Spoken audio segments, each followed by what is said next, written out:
Today I got time, cuz. Today I got time, cuz. Today I got time, cuz. You lucky on that day I was acting cool, cuz. What? Nigga, what's up? How gangster are you, cuz? Hey. I don't fuck with you, cuz. You disrespecting me. Woo. I don't fuck with you, cuz. You disrespecting me. I go hard, cuz. Hey, you guys. I'm still under the weather. You can hear it in my voice, but I'm trying to hang in there. Thank y'all for coming through. Let me see. Let me pull up on my little screens, child. I hope everybody's doing good. It is the day before Thanksgiving. Child, when I tell you, I cannot wait. You know what is so funny? Like, y'all be hey, y'all. Glad y'all can see me. Y'all be cracking me up. Somebody literally sent me a message, and they're like, T, you gonna make that seafood dressing again this year? And I had forgot all about this. Like, y'all be coming at me like y'all was here. Y'all know the ins and outs. I was cracking up because I had forgot last year I had made this seafood dressing for the first time. I made it from scratch. And I guess I had posted on social media, child. I forgot. So I had to go back to like Google reminders, like my Google memories, and pull up the video. I was like, damn, I did make that. But they was asking like they was coming over here for Thanksgiving. So to answer your question, yes, I'm going to go ahead and make that seafood dressing. I went shopping, went and got all my ingredients and stuff like that. So I am super excited for Thanksgiving tomorrow, but I'm like still under the weather. It's like everybody I know is sick. It is crazy. Like everybody either got the flu, got the cold. Everybody keeps passing stuff back and forth, child. And then, you know, as you get older, you don't bounce back as quick. I'm like, damn, I'm going on 2.5 weeks. Can I just be okay? So bear with me, y'all. I'm trying to hang in there. Let me go ahead and read this super chat here from Erin Moore. She says, hey, Auntie, love you and your channel. Hope you enjoyed Thanksgiving. Would love to hear your opinion on the August situation. Thank you so much. We talked about it yesterday on the podcast, me and Emily, so make sure you check that out. Child, he done helped to ruin the damn Smith family, and now he want to come out the closet. Just fall out the closet after he done helped to ruin the family, but you know it is what it is. At this point, I'm not shocked by anything that goes on in Hollywood, okay? Like I've been saying for a while, I've been feeling like he was smashing the whole family. Even lesbian Willow. I think he was getting with the whole family at one point in time. He's just gone from family member to family member. Hence why Will didn't have no smoke. Hence why Jay didn't have more smoke for Chris Rock than August. I said, damn, Jay didn't doing a lot of talking and going off on Chris Rock, but the man who was smashing his mama and damn near helped to destroy the marriage, crickets. I'm just saying. But I will say that is his boyfriend. His boyfriend is fine. Well, damn, August is fine. Let's keep that real. So I don't know. Another one bites the dust, child. But he said, I'ma leave Will. I'ma leave Will. I'ma leave Will. And you know what I'm saying? Switch sides. Just totally just left Will, left Jada, and found him a new man, hoodie. But you know, whatever makes August happy, that is his business. But yeah, I wasn't expecting that plot twist at all. I was not expecting that plot twist. And before I forget, y'all, we have a new deep dive. So for all the members, Patreon people, and Discorders, in case you missed the announcement, the new deep dive is out. It's about 2 hours long. It's about industry sacrifice. And, you know what I'm saying, just a lot of just deep stuff, you know, that went on, that just goes on in the industry. A lot of people were really shocked about the Bushwick Bill T. I didn't know he had, somebody said he died. Child, I didn't know. Matter of fact, let me Google, is he still alive? Because I've always been hearing his name, but I guess it was his son that people were talking about. There's a Bushwick Jr., Bushwick Bill Jr. I didn't know the original one died.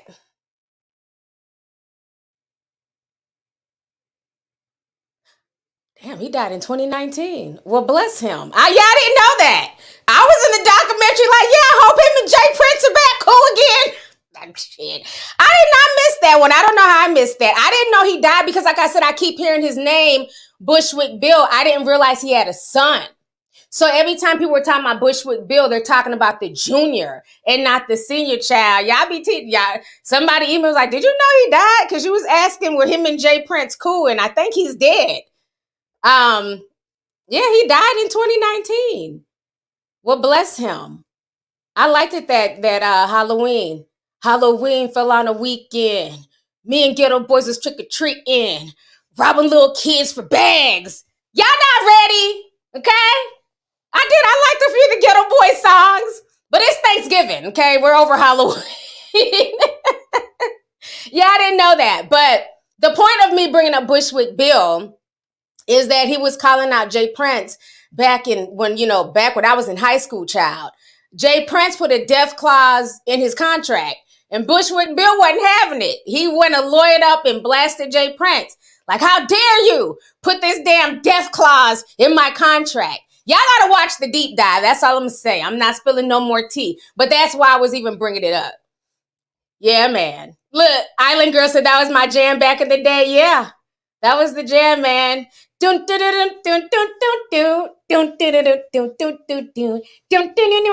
me stop for they trying to flag my stream. You know, last time I was singing Soul for Real, I had about 10 record companies trying to claim my voice. I said, I can't even sing. Talking about you're not allowed to sing our lyrics. We want the money from the entire stream. It was a mess. But yeah, I liked that song. So rest in peace. I had no idea. Rest in peace. Yeah, I feel like Stacey Dash. That's so messed up, Roderick. He gonna say not Stacey Dash. Y'all are mean. I did not know. Now I do feel like Stacey Dash.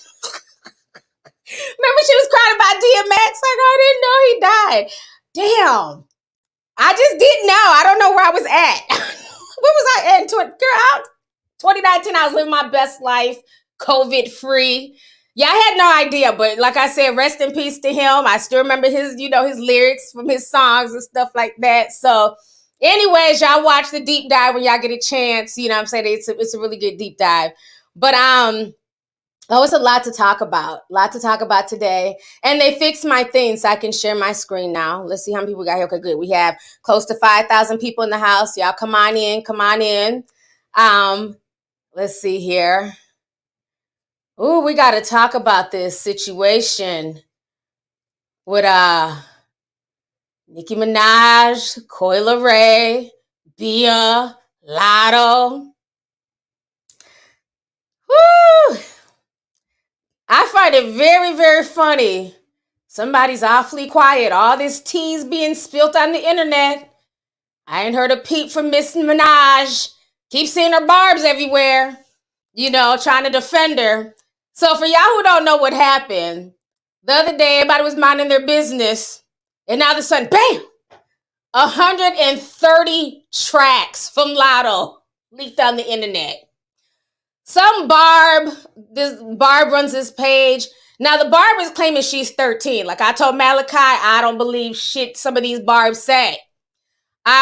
People be trying to write, their age young, so that way they probably can't get sued. You can be like, oh, it's a kid. We know, fuck that. It's a big bar behind that page.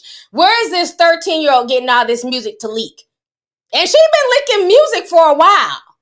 But she claims on her page that she's 13. Anybody writing that they're 13, they're not 13. Because when you're 13, you're trying to be older. 13-year-olds like all the time. They're everything but 13. They're 16. They're 19. And the way a lot of y'all kids look nowadays, half y'all 13-year-olds look like y'all damn 21.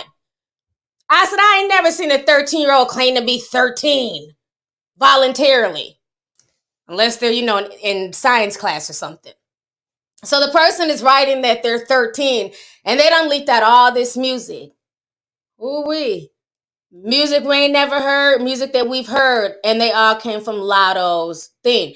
I really can't play the music, but I want y'all to kind of see what I'm talking about here. Let me make sure I have the right.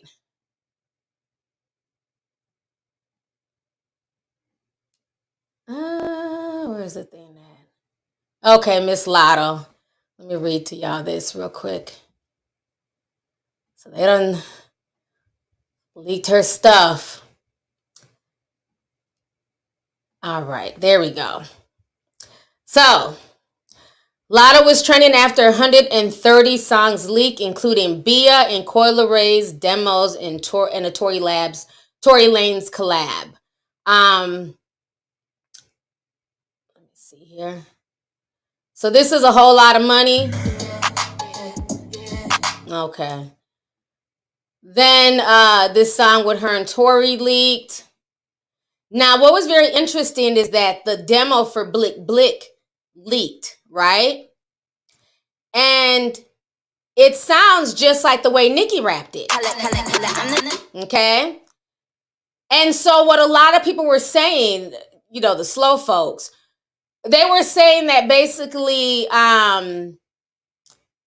Lotto was writing for all these people. I'm like, this is what y'all got from what we posted. So I had to come online and, you know, basically set the record straight. Like I just don't get it. So this is what some people were saying. So I wrote on Instagram, I said, I think some of y'all are confused in the comments. Lotto doesn't ghostwrite for anybody. These are reference tracks, proving that most of these girls in the industry use writers and reference tracks for their songs. This is why there's multiple females rapping the same lyrics on the same song. This doesn't mean that Lotto wrote the lyrics. Capiche? Okay? So that's what I was trying to let people know, because people were saying that Lotto wrote the lyrics for Nicki Minaj. This is proof that Nicki doesn't write. Then people started getting on Coi Leray because Nicki and Coi did a live stream and Nicki was asking her, how do you come to your writing process? And it was very odd to watch, but I want y'all to watch this. And I'm going to come back with what I think. This was just a very weird question, in my personal opinion. Let me pull this up here. All right, this is Nicki and Coi. Did it take to come up the hook? Did you do the hook first, or did you just start rapping at the top of the beat and then just went into the hook? Just did the hook first and then the verse. I don't know, it depends. Like when I'm in the studio, like whatever vibe, I'll just a little drink, you know what I'm saying? A little vibes out with my people. What happened to Lotto? Okay, so look at Nicki's face. Let me see if I can go back up and then refresh it. No, not you, big man. Okay, y'all look at Nicki's face. What's your process like? How long did it take to come up with the hook? Did you do the hook first, or did you just start rapping at the top of the beat and then just went into the hook? Just did the hook first and then the verse. I don't know, it depends. Like when I'm in the studio, like whatever vibe, I'll just a little drink, you know what I'm saying? You guys are saying there's an echo? What happened? Okay. Hold on. I'm seeing people saying that there's an echo. Okay, hold on. They changed the way that we present on StreamYard, and I don't know why. But we had to share the audio. If I don't share the audio, then it's not. Let me try and play it again. Let me know if you guys hear echo. I'm gonna uncheck this audio thing, and let me know if it's silent or if you guys hear echo. Because this is how they told me I had to do it going forward. So let me share my screen again. Now, what is your process like? How long did it take you to come up with the hook? Did you do the hook first, or did you just start rapping at the top of the beat and then just went into the hook? Just did the hook first and then the verse. I don't know, it depends. Like when I'm in the studio, like whatever vibe, I'll just a little drink, you know what I'm saying? Little vibes out with my peoples. What happened to Lotto? All right. Okay, perfect. Thank you guys. Like I said, this is a new way of doing it, so I'll make sure when I share the screen again, I won't check the share audio. So thank y'all for that. So, like I was saying, y'all seen Nicki's face. I find it very interesting that is the question that Nicki chose to ask her. This is somebody that you chose to collaborate with because I guess you saw potential in her, honey. I don't know. But she goes to ask her writing process. But Nicki is the queen of subtle shade. Y'all let her call her generous queen. Yeah, she's generous, all right. She's generous with the damn shade. If you look at her eyes, the way it's almost like she's trying not to laugh. She's making all these weird faces like, y'all know I'm the queen of, you know what I'm saying, facial expressions. Nicki is too. I feel like Nicki was setting all of this up because she's trying to prove that these girls have no pen game, that these girls don't really write.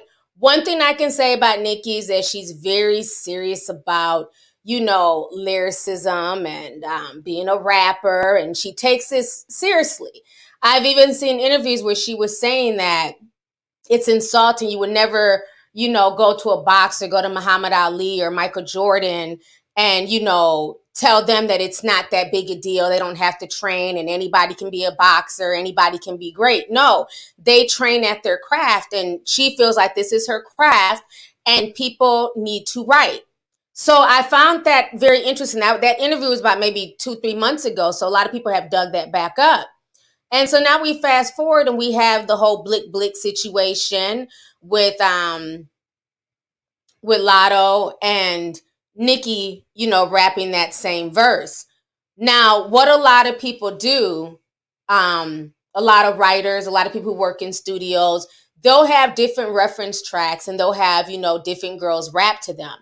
That is the same situation that happened with Cash Doll and Cardi. I forgot for what song. I remember Cash Doll came out, mad about it.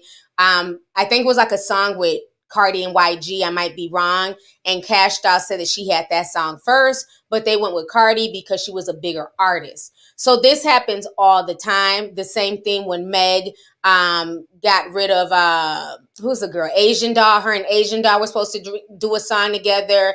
Meg decided to do it with the City Girls. So they do stuff like that all the time. Okay, what's the YG song? See, I be in the loop. Child, I might, mix up certain things and certain names. I might call an album an EP. I might say, I meant to say Unk and Few and I was calling it Neff and Few, child. Y'all know what I mean. But, so now Coi Leray is addressing the situation. First, let me show y'all what Lotto had to say about the situation. So this was Lotto. The Barbs have just been dragging these girls all the past 48 hours. So this is what Lotto posted. And all she did was basically repost what she wrote back on October 14th. Remember when I did that video about her and Nicki feuding, and she called Nicki a 40-year-old bully, called her the grandma of hip hop. She says, Nicki was basically saying to her that I have your reference tracks. And Lotto replies back. She says, I'll post them my goddamn self. They'll all tell you I write too. I heard a few of your reference before they came out too, boo. You forgot we all collab with the same writers. Difference is I don't deny it. The world been seeing me writing since I was 16 on national television.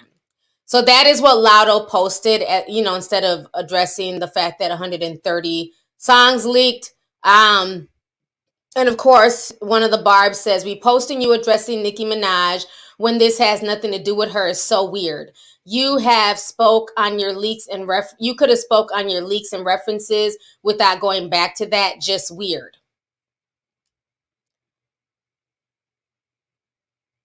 Child. Anyways, so it's clearly obvious who is behind this leak. Okay. I don't doubt Nicki's camp being behind the leak, but I do find it very interesting, okay, that she did go back and reference that and, repost what she was talking about a few months ago when she was battling back and forth with Nicki. But to be fair, people were also saying that Nicki didn't mention Lotto's name, but Lotto got upset when Nicki was referencing the whole Grammy situation. Okay. So now we're going to go ahead and listen to what Coi Leray and Bia had to say, because Bia was also, her reference track for A Whole Lot of Money came out. So let me share with y'all what Bia had to say, and then I'll play y'all the Coi Leray video. So somebody says, I'm so confused. What does all this even mean? Does this mean that Lotto wrote the songs? I don't understand how a lot of y'all think that Lotto wrote just all this music. It's very strange. I think, and I get it. I guess if you're not in the studio, if you don't work on music, I think a lot of people don't understand what reference tracks are. But I was amazed at how many people thought that Lotto was just writing all this music. So Bia says, no, London. No, London J wrote the hook. I wrote the pre and the verse. It's not rocket science. Thank you, Bia. Then she goes on to say writing credits. You know you can check those. Stop playing. And then in Whole Lot of Money, it says written by Bianca Landero, London J, Roderick Doss Jr., Romano. I don't see anything on here for Lotto. I don't know what her real name is. So these are the people who wrote it. Then she goes on to say, but NTM on this because I really don't care who writes and who doesn't. I only care about making the best songs that I can make. Okay. And then she also goes on to show more writing credits.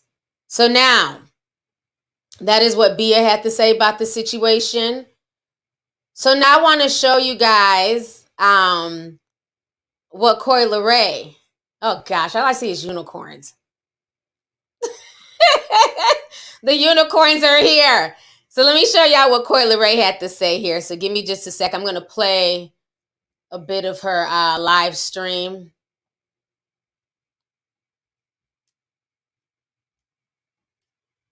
All right. Let me know if y'all can't hear it. It's unfortunate that what happened to Lotto, I wouldn't wish that on my worst enemy.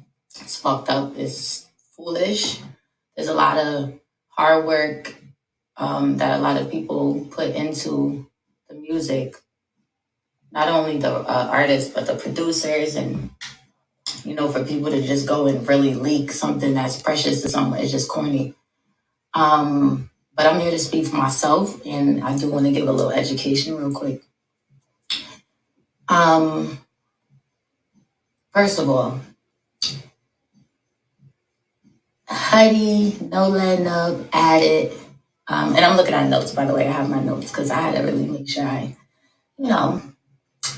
have what I want to say very clear. So Huddy, No Letting Up, added, did it. No More Parties, fucking twinning them, Big Purr, Involved. I got my whole album. I mean, every single feature written by me. So I know my pen game is super amazing. Thank you to all my supporters. Timeless music is not created.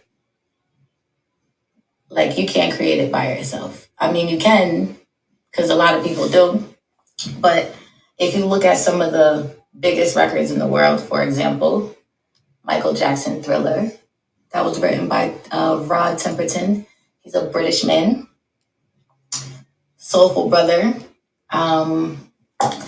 And yeah, it's one of the greatest songs in the world. And again, I am listing icons and I'm educating you guys on something because I feel like this is important, and the music industry needs to get a little shift a little bit to understand, music and like real music, timeless music. And you probably all like saying it like, well, not all of y'all, but y'all probably like, oh, whatever. What do you know? But trust me, I'm super talented. You can fucking see, you can check the charts, you can check my numbers, but I know what I'm talking about. Trust me, you will see. Whitney Houston, I Will Always Love You, written by Dolly Parton. Big record, one of the biggest records in the world. Again, icon. The Dream, wrote Umbrella, Rihanna. Single Ladies, Beyonce. This does not discredit. Oh, and Pooh Bear, another amazing writer, legend. This does not discredit none of these icons and these artists' talent, pen game, or what they do. Mariah Carey's online. She's playing, and she's also another amazing writer. There would be no game without writers. There would be no game without writers. Now, when it comes to rap, I also understand that as well. But I mean, I do melodies. I'm melodic. I'm not sitting here trying to rap battle nobody. I'm not gonna, you see my double XL freestyle. I'm not the best thinker when it comes to freestyles, but when it comes to me taking my time and writing the song, I'm amazing. So I can admit that I'm not like the best freestyle. Like, I feel like. All right, girl. Girl, bye. Now y'all know I like Coi Leray. I like, twinning them. She got some, fun, bops. I wasn't really into Bleak Bleak though. Bleak Bleak came and went for me. Um, I don't like being gaslit. I'm gonna keep it real with you. I don't like the gaslighting, Miss Coy Leray. Okay, that's what you're trying to do right now. You're trying to gaslight, and I don't like it. Now, let me say this. Who remembers my Static Major documentary, my deep dive I did on Static Major and the writing industry? I mean, that was a very good documentary. If you guys have not watched it, watch it. And I talked about songwriters and songwriters not getting their credit. I talked about how, people wrote songs for Beyonce, Rihanna, Michael Jackson. I talked about all of this stuff. The difference, though, Koi, you're trying to compare yourself to singers. Okay, you're not educating us on anything new. We've been known that singers have writers. Okay, Dolly Parton wrote "I Will Always Love You" for Whitney Houston. Um, so many people have written songs for writers. Money Love, excuse me. She's another writer who's now singing, songs. Neo, The Dream. They've all written for people. So you're not teaching us anything new. The difference is you're trying to compare yourself to people who are singers. That is what the songwriting industry for singers and R&B is about. People getting in the room and collaborating with each other, throwing ideas around, and the songwriters are writing songs. Some songwriters can sing, some can't. Some just don't have the look or the physique, so they rather write and then sell their songs to the artist, okay? The difference is you're not a singer, ma'am. You're a rapper, okay? So you're comparing apples to oranges. And like I said, this is no shade, but I just got to keep it real. I have no dog in the fight with any of these people. You're trying to compare yourself to singers. You're not a singer. You came into this game as a rapper.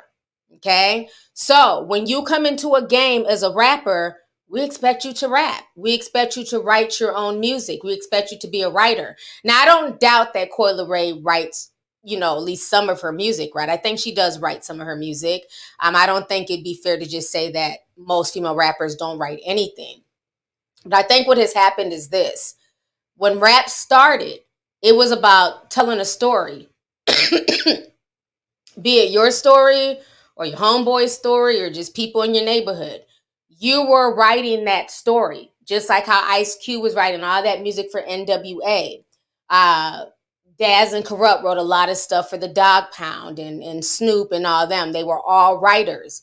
So now we fast forward to 2022, and I think the problem now is that the word rapper has gotten so watered down. You have a lot of people who are literally factory rappers. You have an industry that's behind them. They write a song, they might be viral for something, and now anybody can be a rapper. Case in point, Bad Baby. The little white girl from Dr. Phil, Cash Me Outside. She literally went on to Dr. Phil and she ended up becoming a rapper. So much so that Gucci Flip Flops ended up on the Billboard. And she's now considered a rapper. Lil Yachty wrote most of her stuff. And so I get the frustration for people like Nicki, Remy Ma, Little Kim, Foxy Brown. People who really, for you to even be taken seriously, especially as a female, you had to be able to write. You had to be able to write your own raps. And I'm not saying that when you're in the studio, you're not getting help, because people bounce ideas off of each other all the time, right? They might say, nah, add this line or add this bar or take this out. So people do that. But the process should be your own. But I think now it's gotten so bastardized that you have reference tracks with 4 and 5 different people on these, who have rapped these same reference tracks. That's because music and rap is no longer about feeling. It's just been commodified. It's just about a hot beat, a hot song. Like Beyonce said years ago, people don't even make full albums anymore. It's just about dropping a quick single, just whatever's hot. And I think that's, it's sad. It's sad. But I feel bad for Lotto that 130 of her songs leaked. You know what I'm saying? Regardless, of the situation. I don't think it was okay to leak her music, because that's still music that they were working on and trying to surprise the fans with, that now it's not a surprise to anyone, or people are really going to go out and stream it and buy it. No. So I think it was done on purpose. And I feel like Nicki and her team were definitely behind it, because I feel like Nicki is slowly just trying to prove a point that these girls are not writers. They're not on her level. Stop comparing her to these girls. But regardless if she thinks they're on her level or not, I don't think it was okay to leak Lotto's music. I don't agree with that at all. But look, somebody gonna say Nicki innocent. Well, I mean, it's just, I just find it interesting that she's quiet. Her nemesis is being, embarrassed, and Nicki she's quiet. No, she's somewhere in the background sipping tea. She reminds me of who's the girl from Mean Girls, Regina George. You know how she like threw all the papers, showing all the receipts from the burn book, and then just walked off casually into the sunset while the whole school went crazy and was fighting each other. That's Nicki. She just released all these tracks. And now the girls are fighting it out and trying, I write my own music. Why write my own music? Oh, it's a reference track. That's literally how that just played out. You know what I'm saying? But yeah, I guess for me, I wouldn't be as offended about these reference tracks coming out if these people would stop lying and saying that they write their own music. I think at this point in time, hip hop just needs to be honest. And that goes for everybody, Drake included. Okay. Remember, they found his ghostwriter, and the ghostwriter, Quentin Miller, got beat up. I think at this point, rap needs to be honest and say, like, hey, I have help. I have writers. I have a guy in the studio, that maybe is not as dope or whatever, or I'm the main face. Because every other genre is honest about it. Country, they're honest about it. R&B, they're honest about it. It's only rap where they keep saying that, oh, I write my own stuff. Well, no, you don't. Most of y'all do not write all of your own music 100%.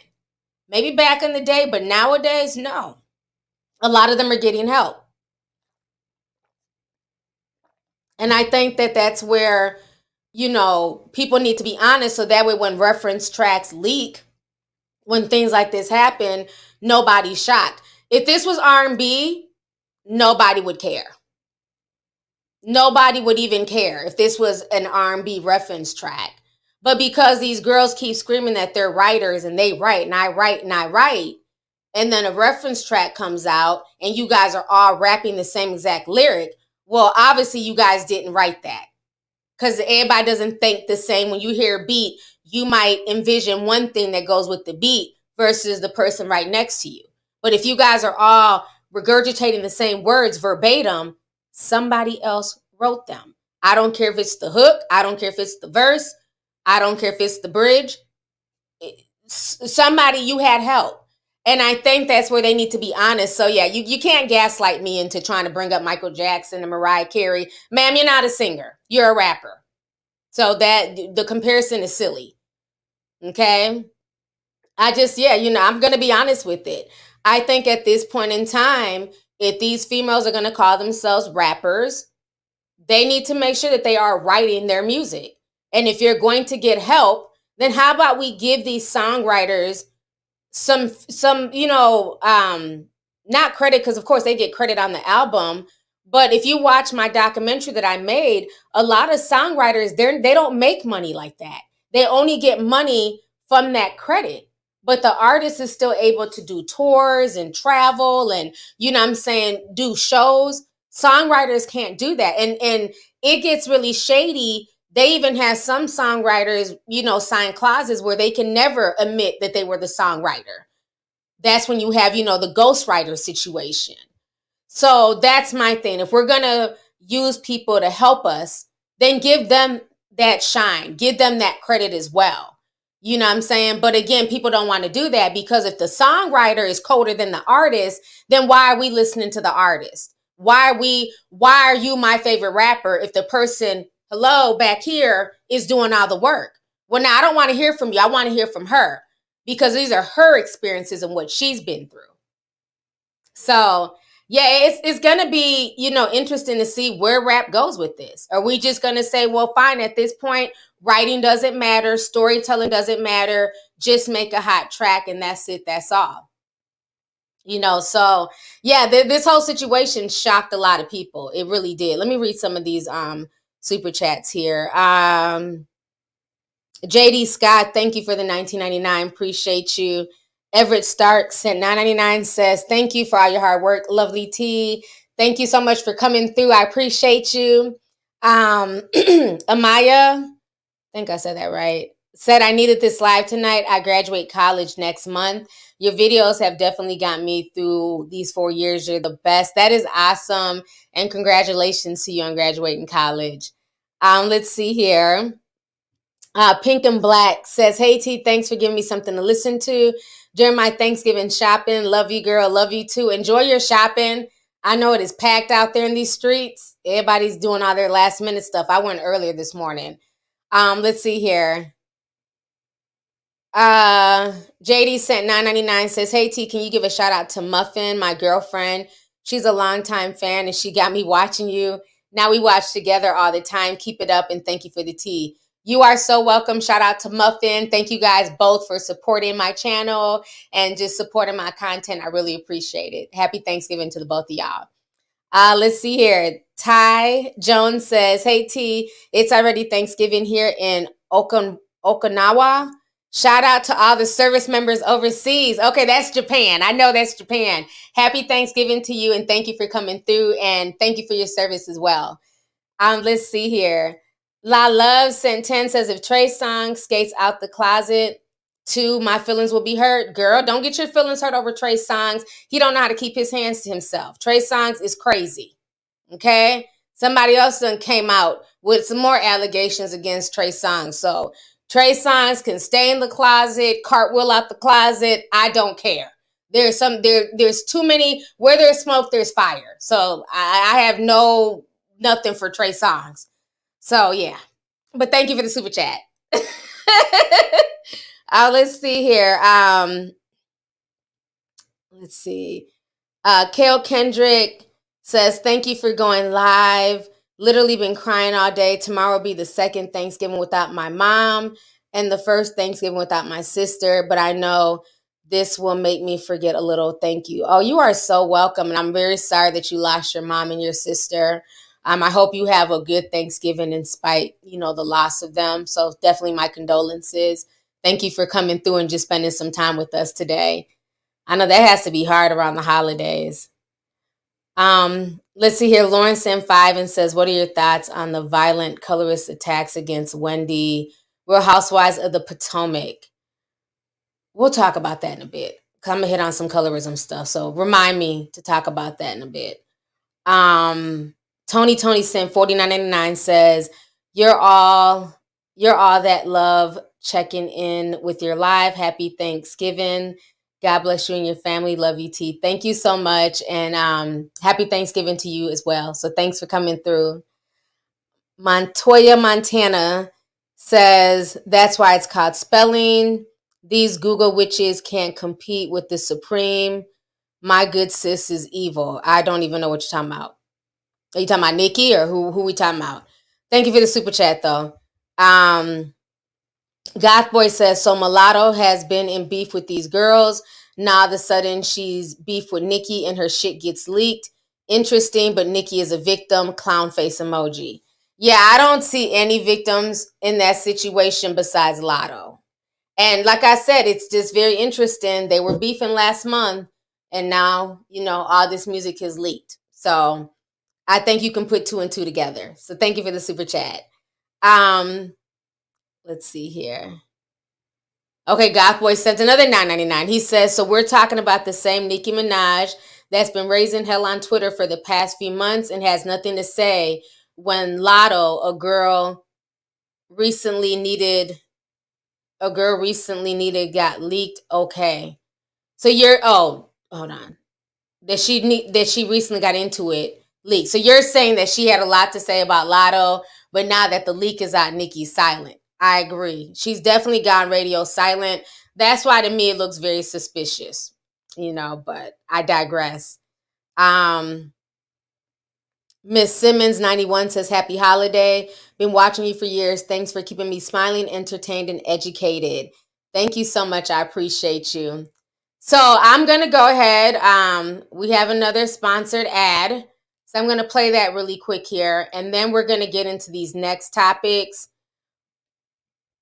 We got to talk about this stuff. It is a mess out here, especially with Kelly and Chris Brown. We're going to talk about that as well. Give me just a second to find this ad. Where did this go?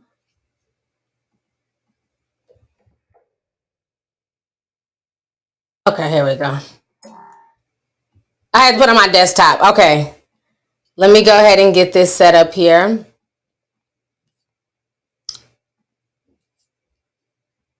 Give me just a second. Okay, here we go.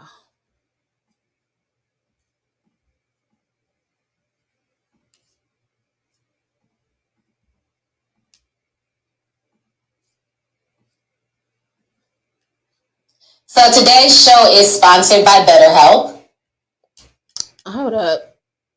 Oh, what happened? Hold on. Does it not play? Oh, I think it. Hold on. Let me make sure it plays. Give me just a second. If not, let me play the one from last week because that's already here.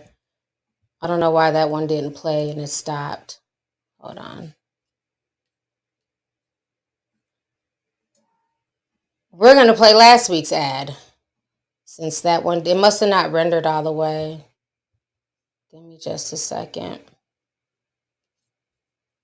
Okay, here we go. We'll play this one instead.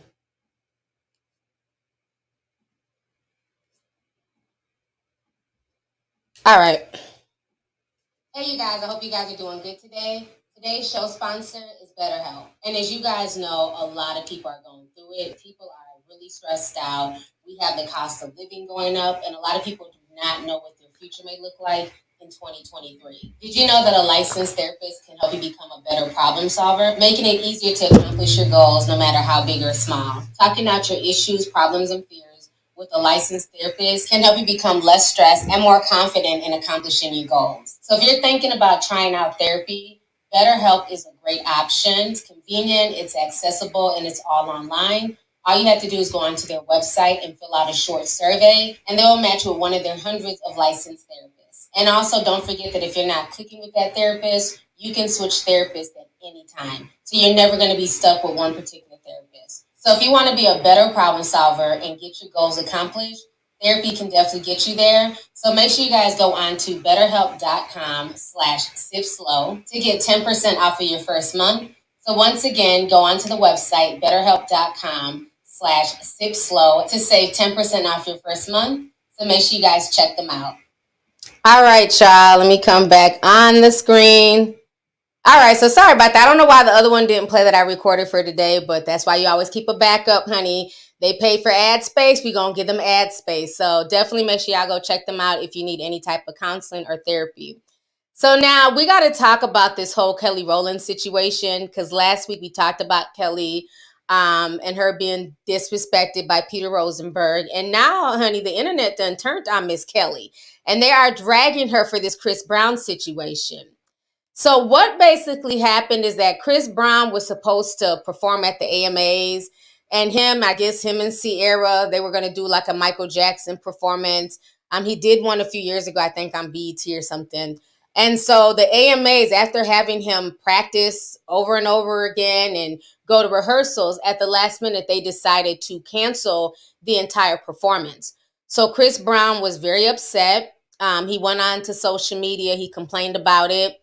And so during the AMAs, and I'm not going to play the award ceremony, but he had gotten an award for something, and Kelly Rowland went up there to accept the award for Chris, and some people in the audience started booing. And Kelly was like, no, y'all need to be quiet. And then she basically was like, Chris is talented, gave him props, and said that she was proud to take this award on his behalf. And so I didn't think too much of it, but I just was like, okay, it's very weird that it seems like she's constantly caping for Chris, but maybe I'm reaching. And so now she gets confronted by paparazzi, right?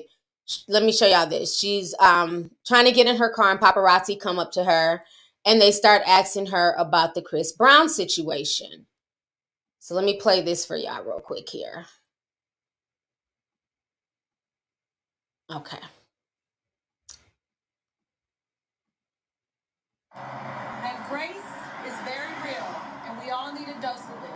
And before we point fingers at anybody, we should realize how grateful we are for every moment that we get, for even our own things that we have. I just think it's important to remember to be human. We are humans, and yeah. Do you feel like he needs to? He needs to be forgiven for what he did. I mean, you know what? We all need to be forgiven for anything that we could be doing, anything that we're thinking. We all come up short in some sort of way. And grace is real. And we are humans. And everybody deserves grace, period. I know you too. Bye. I have to. Okay, so that is what Kelly had to say, and it triggered a lot of people. Even Jackie, Ina, who's a makeup guru, she had commented on my page, and I ended up pinning her comment. And this is what Jackie said. She had over 1,000 likes. So Jackie says, I'm an abuse survivor myself, and it will absolutely never, ever, under any circumstances, be appropriate to tell people who they should forgive, support, and when they should do it. This is not about grace. People are allowed to have standards, and I believe not wanting to support someone who reminds you of harm/trauma you've experienced is one of them. He's doing fine. I also don't think an artist who is routinely, openly colorist to dark-skinned Black women exclusively will ever be worth defending or supporting. So, so we were having a lot of really good dialogue in the chat on Instagram about that situation. Now, they also went to Jordan Sparks, and they were also asking her. Let me play this. I'm listening. I'm sorry. So, you gotta ask you, Kelly Rowland stood up for Chris Brown at the AMAs. Do you agree with her that maybe we love asking me about Chris? We love Chris. Okay. No, we love Chris. He should have been there. Do you think that people should just move on from what happened and I think honestly, I think that shouldn't even be a conversation anymore. It's about his talent. They just shouldn't cancel the performance. That's how I feel about it. Right. I appreciate you. I don't want to press you. Thank you so much. No, you're fine. I just think people deserve to be able to grow and learn and be able to live their life without things hanging over them. Everybody deserves that. Yeah. So him especially. So thank you so much. I appreciate you. All right, let me come back on this screen here. And thank you, Tracy, with the T. She said we have 10,000 people in the chat. Make sure y'all hit that like button. So I guess my thing, I've asked this question in my chat. I'm not in the chat, but on Instagram. I don't understand Kelly Rowland's relationship with Chris Brown, but I know she seems to always be getting drugged behind Chris, because this isn't the first time that she's caped for him. And so on social media, people are really upset about this. And I'm going to play you guys another video that I have here of some screenshots and the things that people are saying to Kelly concerning Chris Brown and her, constantly defending him. So let me pull this up here really quick as well. And there's no audio. I'm just going to read it. So this person says, it's not lost on me that she recently reunited with her absentee father. The American Music Awards were right. Domestic abusers cannot be promoted. Allowing Chris Brown to perform devalues other victims of domestic abuse. It's sad that Black women like Ciara and Kelly Rowland defended him without thinking about the larger message to other victims. Because Ciara was also defending him as well. So people were upset about that. Then this person says, I don't know Kelly. I didn't know Kelly Rowland was this problematic. Didn't her ex-boyfriend used to abuse her allegedly? This person says, Kelly Rowland defending an abuser in 2022 is so ridiculous. Not a fan of her. # Kelly Rowland. This person says, 5 minutes ago, y'all were giving Kelly her flowers and defending her over Rosenberg's ignorant comments towards her. Now y'all are against her because she's forgiving Breezy. Fickle AF ain't the word for y'all. Hashtag Kelly Rowland. This person says, why do y'all think black women are so quick to cape and forgive black men? But when the shoe's on the other foot, for example, Tory Lanez and Megan Thee Stallion, all the women in R. Kelly's case, there's not even a little bit of grace. Seriously, hashtag Kelly Rowland and Chris Brown. Somebody else says, do y'all see a pattern? It's only dark-skinned black women, Normani and Kelly Rowland, who get called out for defending Chris Brown, is what she was saying. This person says 4,000 changes laid not just to NBL alone, the NFL, the MLB, and other rappers, but because those women weren't Rihanna, they don't matter, right? Or how many of you own Beats by Dre and he's famous for beating on women? So this person's calling out the hypocrisy. This person says Kelly is wrong. We don't deserve grace. Grace is the love that we do not deserve, but receive sometimes in spite of. There's a difference between grace, mercy, and favor. It's a great discussion, especially for faith-based people. Okay.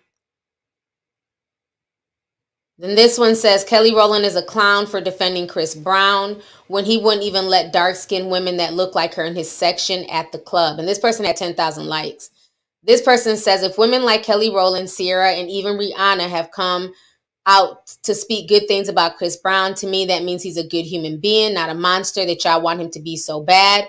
A black man that made a mistake at 19 doesn't have to pay for it his whole life. This person says, so y'all don't remember when Chris Brown did that song, Only Love the Bitches with the Good Hair? And during the controversy, Kelly Rowland commented, we love you, Chris, or something like that. She's been a Chris Brown fan, so I'm not surprised. This person says, embarrassing. Chris Brown is not only an abuser, but also a colorist who doesn't even like dark-skinned black women. He would have never done the same for Kelly Rowland. What the hell? It must be the drugs. Child, y'all are accusing her of being on drugs and everything. Okay. So that was the last one. So like I said, this was like a huge back and forth on Twitter. A lot of people with different, opinions. Now, I will say this. Chris Brown has definitely said a lot of colorist things. I remember him in Tokyo. I get all these damn Tokyos mixed up. Tokyo Vanity, Tokyo Tony, the big Tokyo. Is that Vanity? Then there's the one Tokyo Jets. There's like 50 million Tokyos. I want to say it's Tokyo Vanity, the big girl. Because I follow her, but Tokyo Vanity, thank you. Because there's about 50 million people claiming the name Tokyo. But she came out years ago and talked about how Chris Brown refused to let any of the black girls in his section. And a lot of girls have talked about this. This happens all the time in the club. You know what I'm saying? Where they'll make dark-skinned girls wait outside and they'll let in, the preferences. So he's definitely, colorist.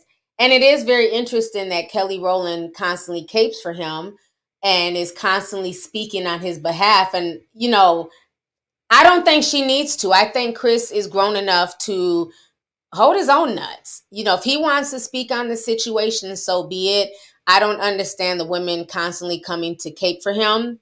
Now, I will say this. I keep seeing a lot of people saying that Chris Brown has changed. Even Jordan Sparks. And I like Jordan Sparks, you know what I'm saying?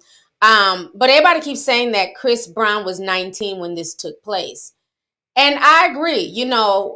When you're a teenager, when you're young, we make mistakes, right?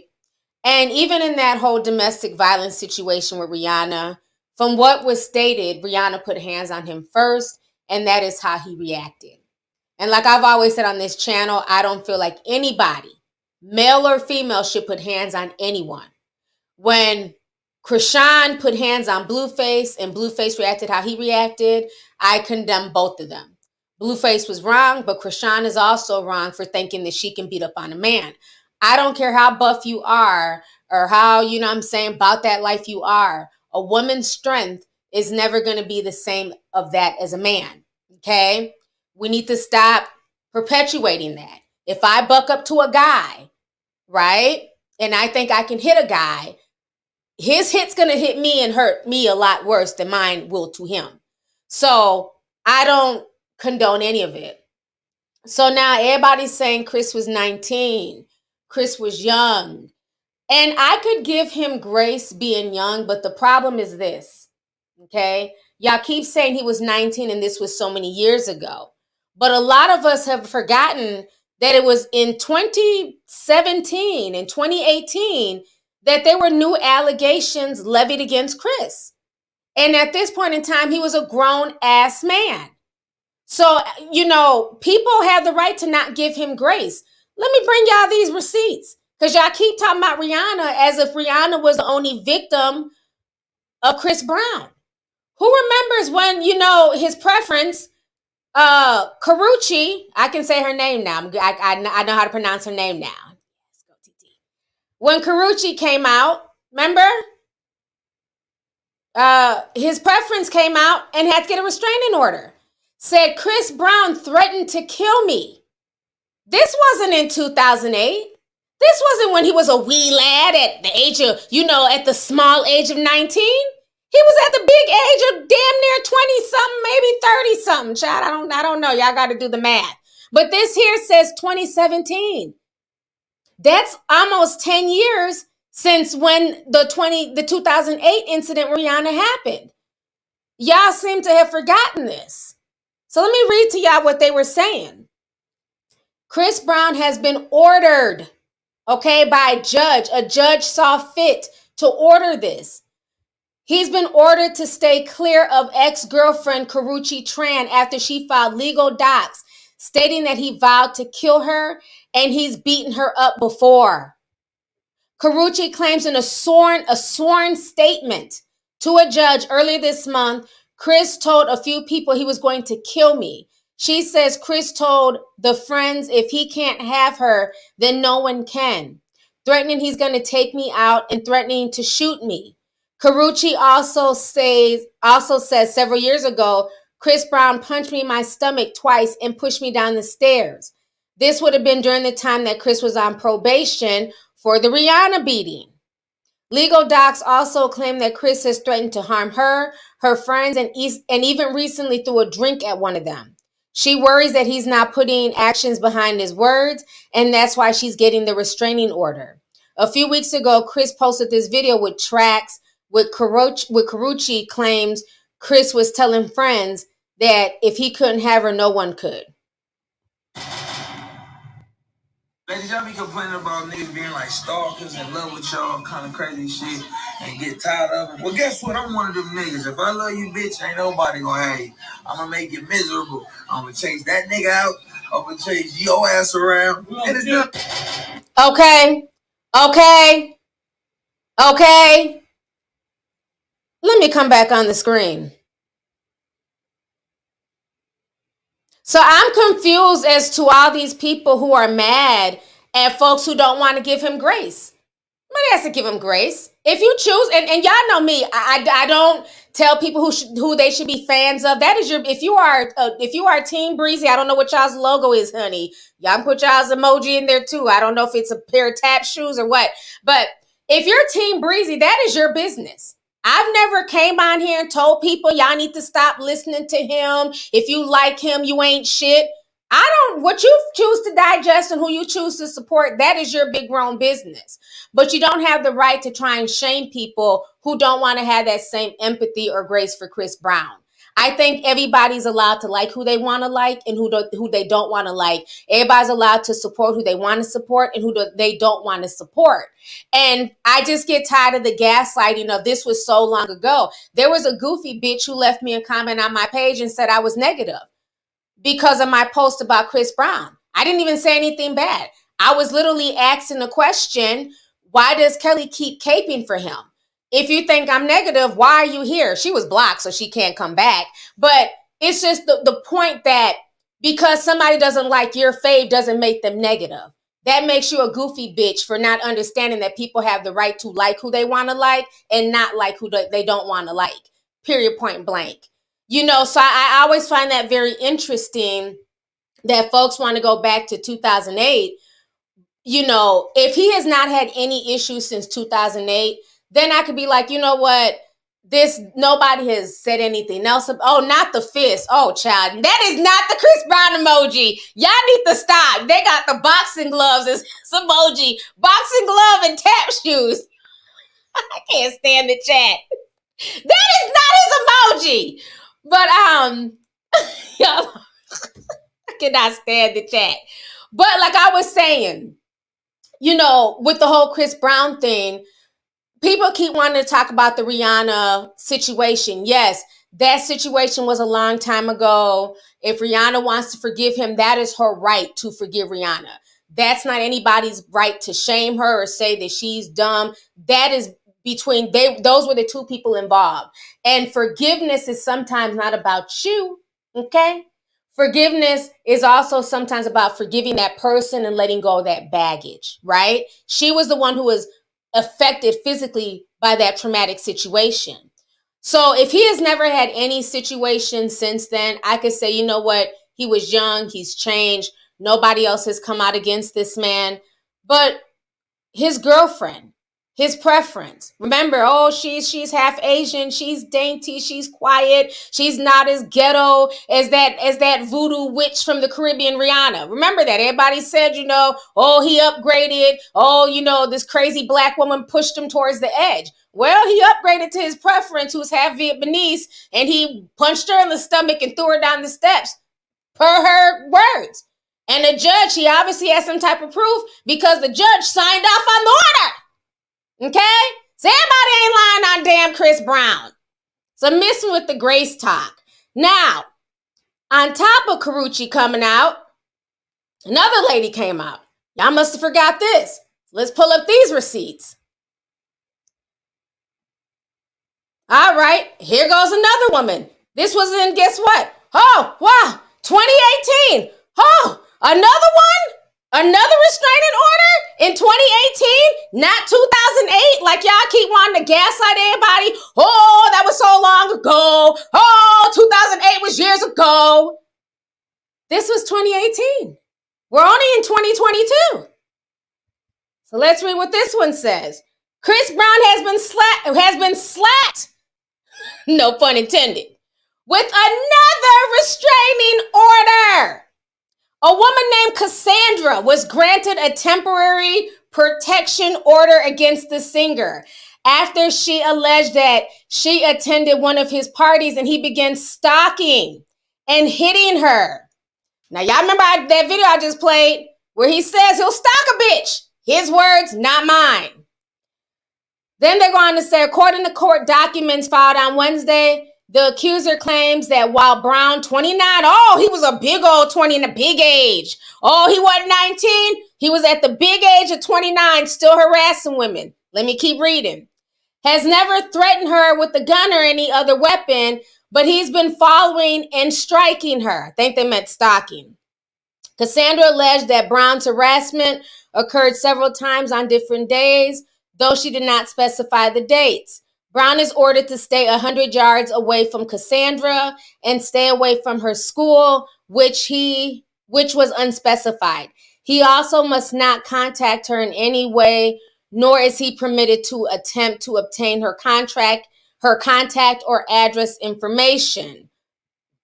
A hearing in this case was slated for July 3rd, at which the point protective order will expire unless extended by a judge. Brown's attorney Mark Geragos told Page 6 in a statement, "This is sad because it's obviously a disjointed rantings of someone Chris doesn't know who has mental health issues. This just creates celebrity meet and greets with deranged fans, and perhaps the courts may want to engage with the mental health department." So that was what his lawyer said. I just find it very interesting, and again, we can take the second one with a grain of salt, but, Karrueche, was his girlfriend of many years. And it was a lot of stuff that went down during their breakup. So I don't know. I just find it very interesting how Kelly and everybody wants to keep caping for him. Like I said, I don't, she wants to be a fan of his. That's fine. I just don't think that she needs to continuously speak out. This is literally like the third time. Like literally the third time in a few years. And, and I don't know the ins and outs of their relationship. I've asked. I'm like, does he shout her? Because I don't follow him.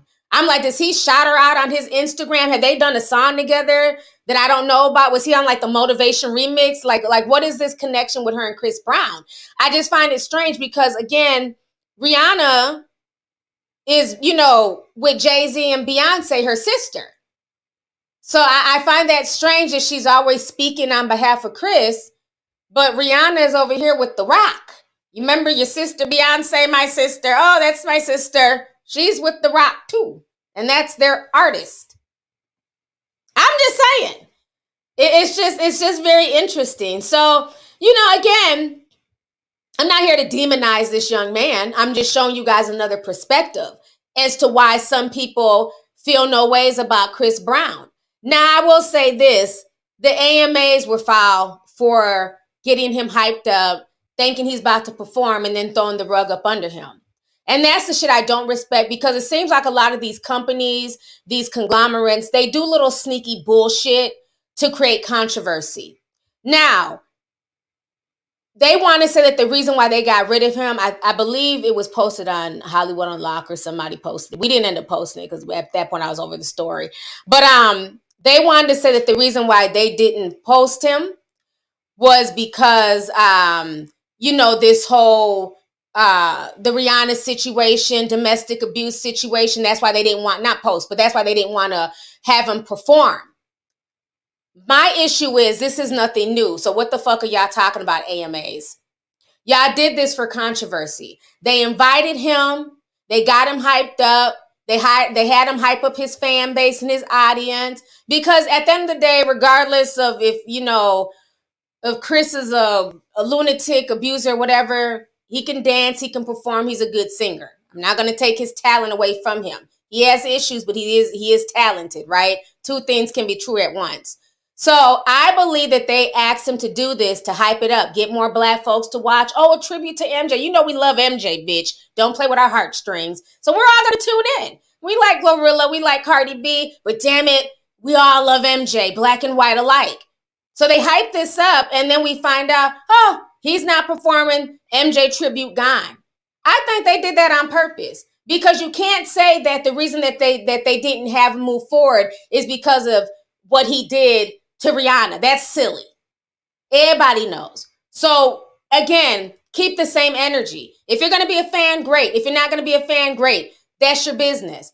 But don't hype him up and say that he's going to perform and then snatch the rug up from under him, because at that point, I'm giving the AMAs a side eye. Like, y'all just played him and y'all used him to, to stir up ratings and then fell back. Because, again, they didn't want the backlash from the Chris Brown, from the people who don't support Chris Brown. They didn't want the backlash like, oh, AMA is supporting an abuser and domestic violence, but they will use him for controversy and to drum up viewership. We're not going to go all the way, though, because we don't want the backlash. So you see the games that they're playing? So I don't respect that. If you're going to rock with him and support him, that's great. If you're not, then quit playing with him. Because I don't like that either. So, yeah, I see through the nonsense. I really do. How long have I been on here? Oh, shit, an hour. Okay, time is flying when you're having fun, child. Yeah, so, like I said, I'm going to look at stuff from all angles. Support who you want to support. But also understand that some people are not going to be so quick to forgive him. And, domestic abuse and domestic violence is very triggering. You know what I'm saying? And it can trigger up a lot of emotions in people. So it's not okay to just dismiss somebody's emotions because, you just want to hear a hot track. So I think people have the right to either support him or not support him. I don't think they should be shamed or be like, oh, that was so long ago. Oh, bitch, stop living in 2008. Well, I just showed y'all evidence from, not even 3-4 years ago. So everybody's not living in 2008. Some folks are living in 2018. With what he did to Karrueche. and whoever Cassandra is. Okay. So let me go ahead and read some of these super chats here. Hold on. Ya's friend says, happy holidays, Auntie. I agree with both Jackie and Kelly. People do deserve grace, but people don't have to forgive if they don't want to. DV is not a mistake. Yes. Like I said, you can be on whatever side of the argument. I just don't think that it should be this whole shaming and folks going back and forth about it. She wants to give him grace and, cape for him. That's her big grown business. You know what I'm saying? But for the people who don't want to give him grace, that's okay too. But I believe AMA's played him, and I don't agree with that. But thank you for the super chat. Shy B says, doesn't Karuchi and her brother still have an order of protection against him? And didn't he allegedly beat the brakes off of Frank Ocean? Damn. I didn't know about the Frank Ocean tea. I didn't know about, why did he beat Frank Ocean up? What was going on between Chris and Frank? Let me Google. Chris Brown, Frank Ocean. Right? I don't know. We'll see what comes up. Chris Brown's wild fight with Frank Ocean. Oh, the TMZ staff talked about it. Clever News talked about, oh, this was in 2013. Why Chris Brown beat up Frank Ocean. What? I forgot all about this. Frank Ocean says he got jumped by Chris Brown. Oh my, look at you bringing back some tea. Shy B, let me show y'all this. Chris Brown done beat up Frank Ocean. I forgot all about this, but y'all swerving down. He's a little angel.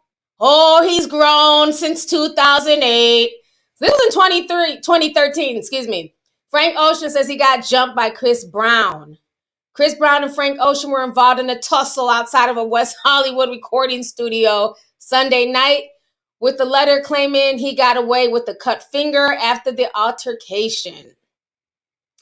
Oh, he wrote, got jumped by Chris and a couple guys, LOL. I only wish Everest was there. Note, Everest is Ocean's dog. Child. A source close to TMZ says Brown then tried to shake Ocean's hand. That's when a member of his entourage attacked Brown. A fight ensued, and a friend of Brown tells the site, oh, okay, so they must have reached out to Chris's people. This is my studio. This is my parking lot. Child. Yeah, I didn't even know about that. So it looks like Chris Brown, them hands swing both ways. Men and women can get them Chris Brown hands, child. Well, bless Frank Ocean's heart. I hope he's, feeling better. But yeah, knock him down, Brown. Let's see here. Let me read the next super chat. It's me. MK sent $9.99, says, I love you. You have 10,000 people watching. Oh, we're at 11,000 right now. Hey, y'all. Make sure y'all hit the like button. We got 3,000 likes. The math ain't mathing. Please hit the like button if you guys are enjoying this stream. Let's see here. She says, I've seen lives with 200 people at best. Keep doing your thing, T. We also love you. I miss your old intro. Get ready. You get ready. Please bring that back. Thank you so much. Thank you for the super chat. I appreciate you. Yeah, I showed up at somebody's live the other day. Child, I think it was like Timothy De La Ghetto. Now, he got about like 3 million subscribers. I kid you not, they were literally 600 people in his live stream. I was like, wow. And he has millions of subscribers. It was 600 people in his stream. So I just always find that very interesting that people be having millions of subscribers don't nobody show up to their live streams, child.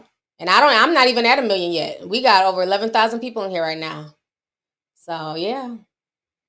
But that's because we be in here having fun. We be kicking it. You know what I'm saying? It's like family here. So, the chat be lit. It's fun.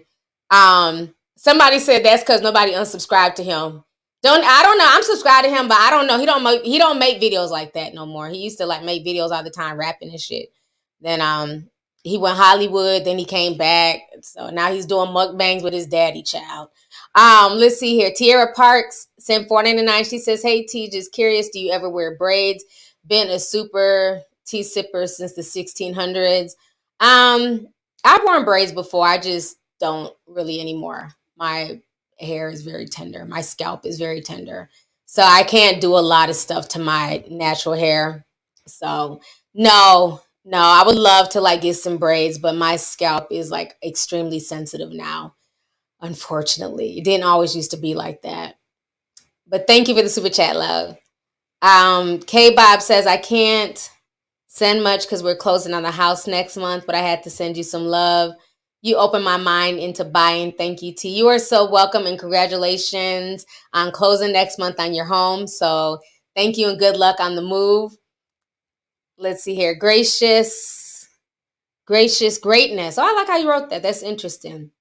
It says Lauryn Hill and Jackie Hill Perry dunk lyrically on a lot of these young, fresh, new school female rappers.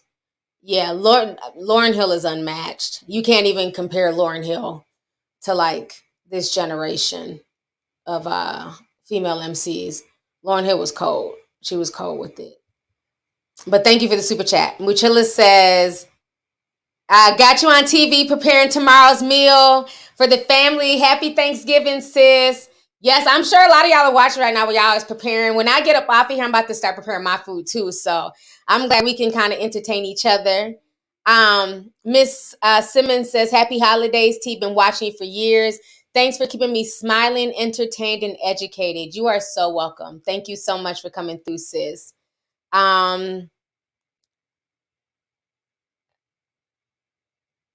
Okay.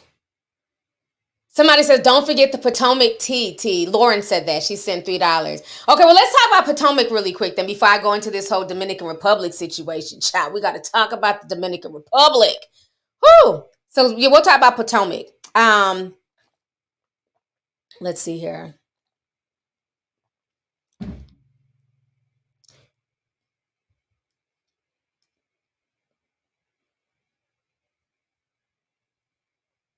Marlon sent 10 says the AMAs also brought up the MJ situation.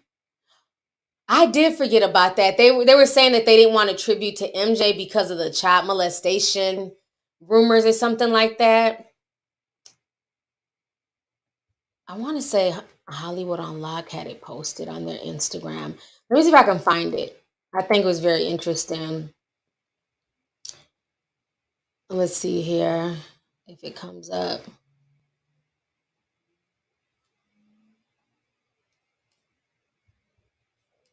If I can see the AMA and Chris Brown.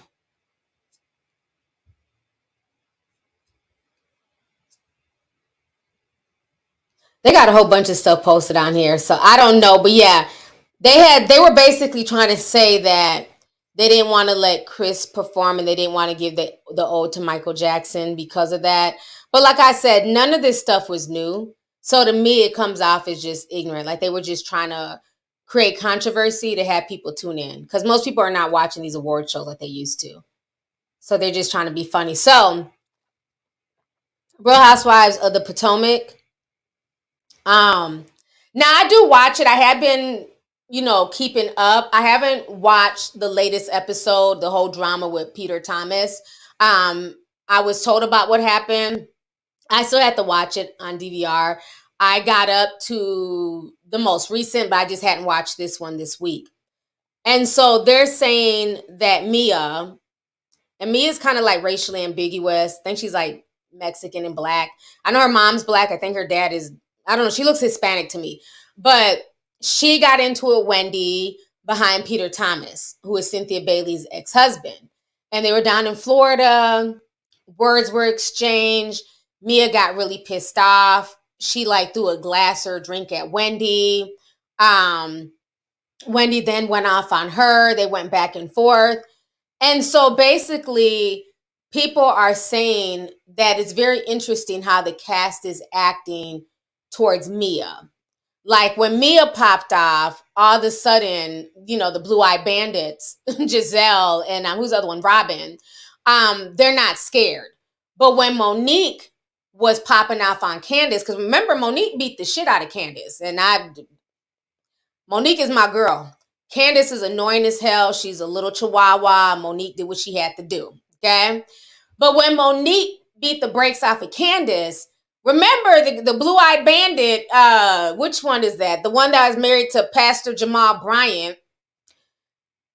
What is her name? Robin and I be forgetting these people's names, child. She went and hired security. She was walking all around with Giselle. That's her name, Giselle. Thank you. She was walking around with top flight security. I gotta have security around me. I don't feel safe. Monique keeps popping off. They're acting like they're from, Baltimore and not Potomac. It was all this energy for, Monique was seen as like she was acting hood and all this. And Monique is not hood by any means. Monique just got tired of Candace constantly just like a chihuahua. Sometimes, them little dogs that just barks, you just gotta kick them. Get your ass away. You know what I'm saying? Like, shut up with all that fucking chirping and shit. Not gonna bite anybody. Just run to the fence every time I walk by. Just chirping and barking out loud and stuff like you're a damn Rottweiler. Shut your ass up, okay? I'm sorry, this little dog that used to just always harass me when I used to walk past the fence. I swear the damn dog was racist. But yeah, the dog reminds me of Candace, just little and loud for no reason. I can walk past a big old dog, won't pay me no mind. Walk past a little dog, the loudest thing on the damn block.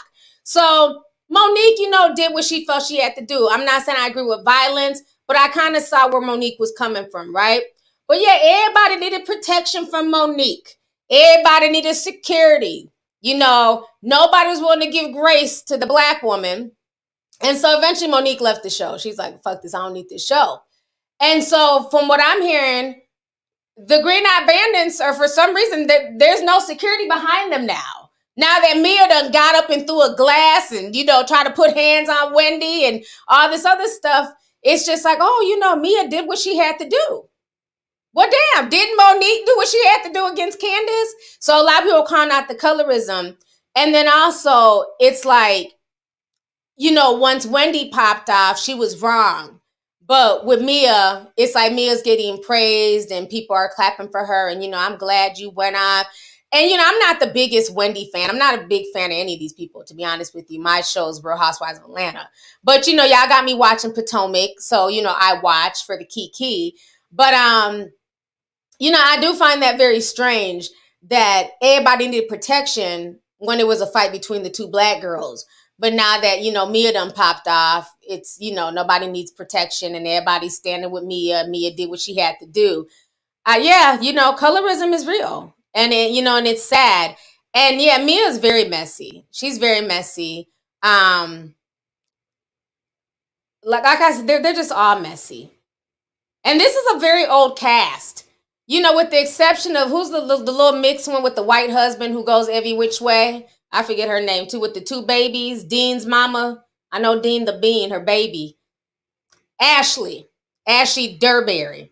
With the exception of her, like Karen, like a lot, like these people are damn near in their 50s acting like this. It doesn't make any sense. I don't think Wendy's that old, but like Karen and Giselle, they're a lot older. And, I just don't understand. Mia looks a lot older. I don't know how old Mia is. She definitely looks a lot older. What's her name? Darby. I said Derby. Ashley Darby. Yeah, I don't know. They're all just messy. And then my thing is, weren't they just sitting here? Wasn't Giselle messing with Mia anyways about the whole cancer scare? They were acting like, well, she really didn't have it. She's looking for attention. So, her and Robin, they just go whichever the wind blows. And I also, let me go on a rant real quick. And I also don't like how Giselle tried to make it look like, the Chihuahua, Candace's husband, was trying to sexually harass her or, trying to insinuate something nefarious. I don't like shit like that. I don't know, man. Giselle be on some weird shit. And I get Candace for going off. Like I was with Candace on that one. You're not going to do that. You're not going to make it look like my husband done did something to you, done put hands on you.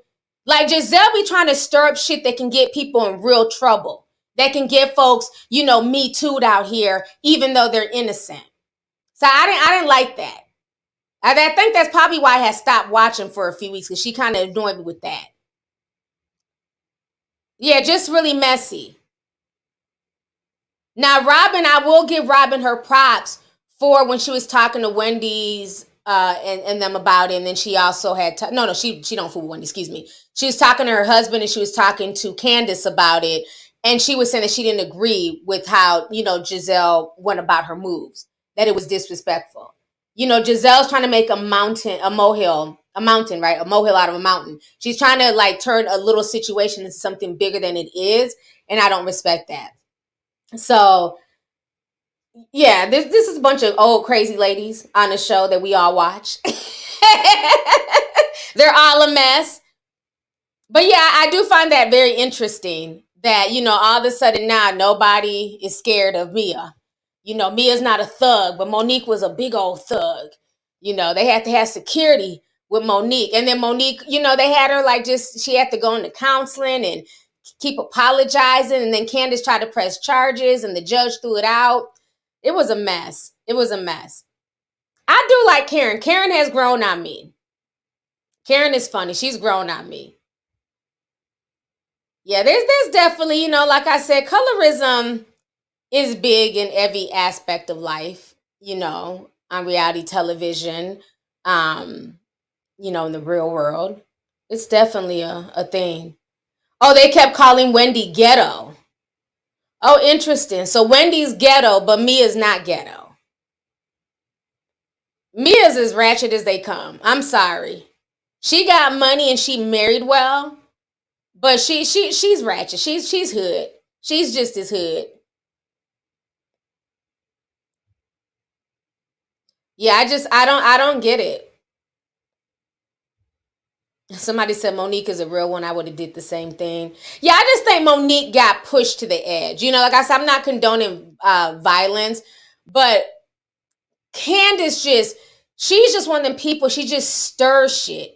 She's gotten better though. Ever since she got an ass. But see, sometimes this is how we were raised. I'm a child for the 90s. Sometimes you gotta whoop that one bully's ass to get them to calm the fuck down and to get everybody else to stop fucking with you. That's how we were raised in the 90s. And you notice ever since she got that royal ass whooping from Monique, Candace has calmed the hell down.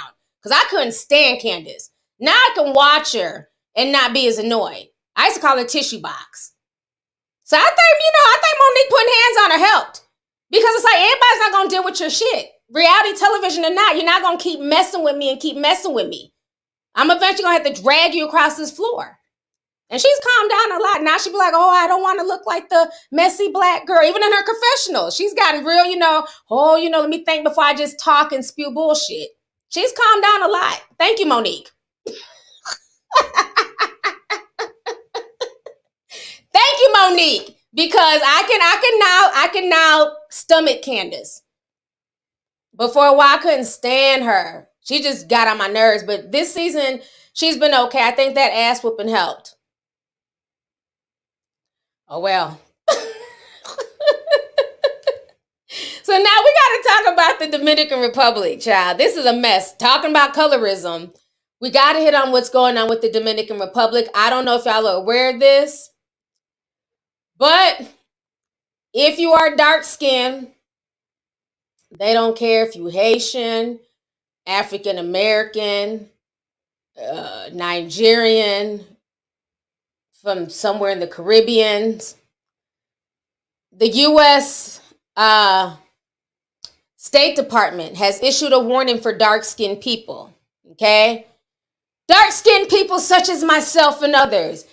They are saying that all y'all dark folks better stay y'all asses out the Dominican Republic.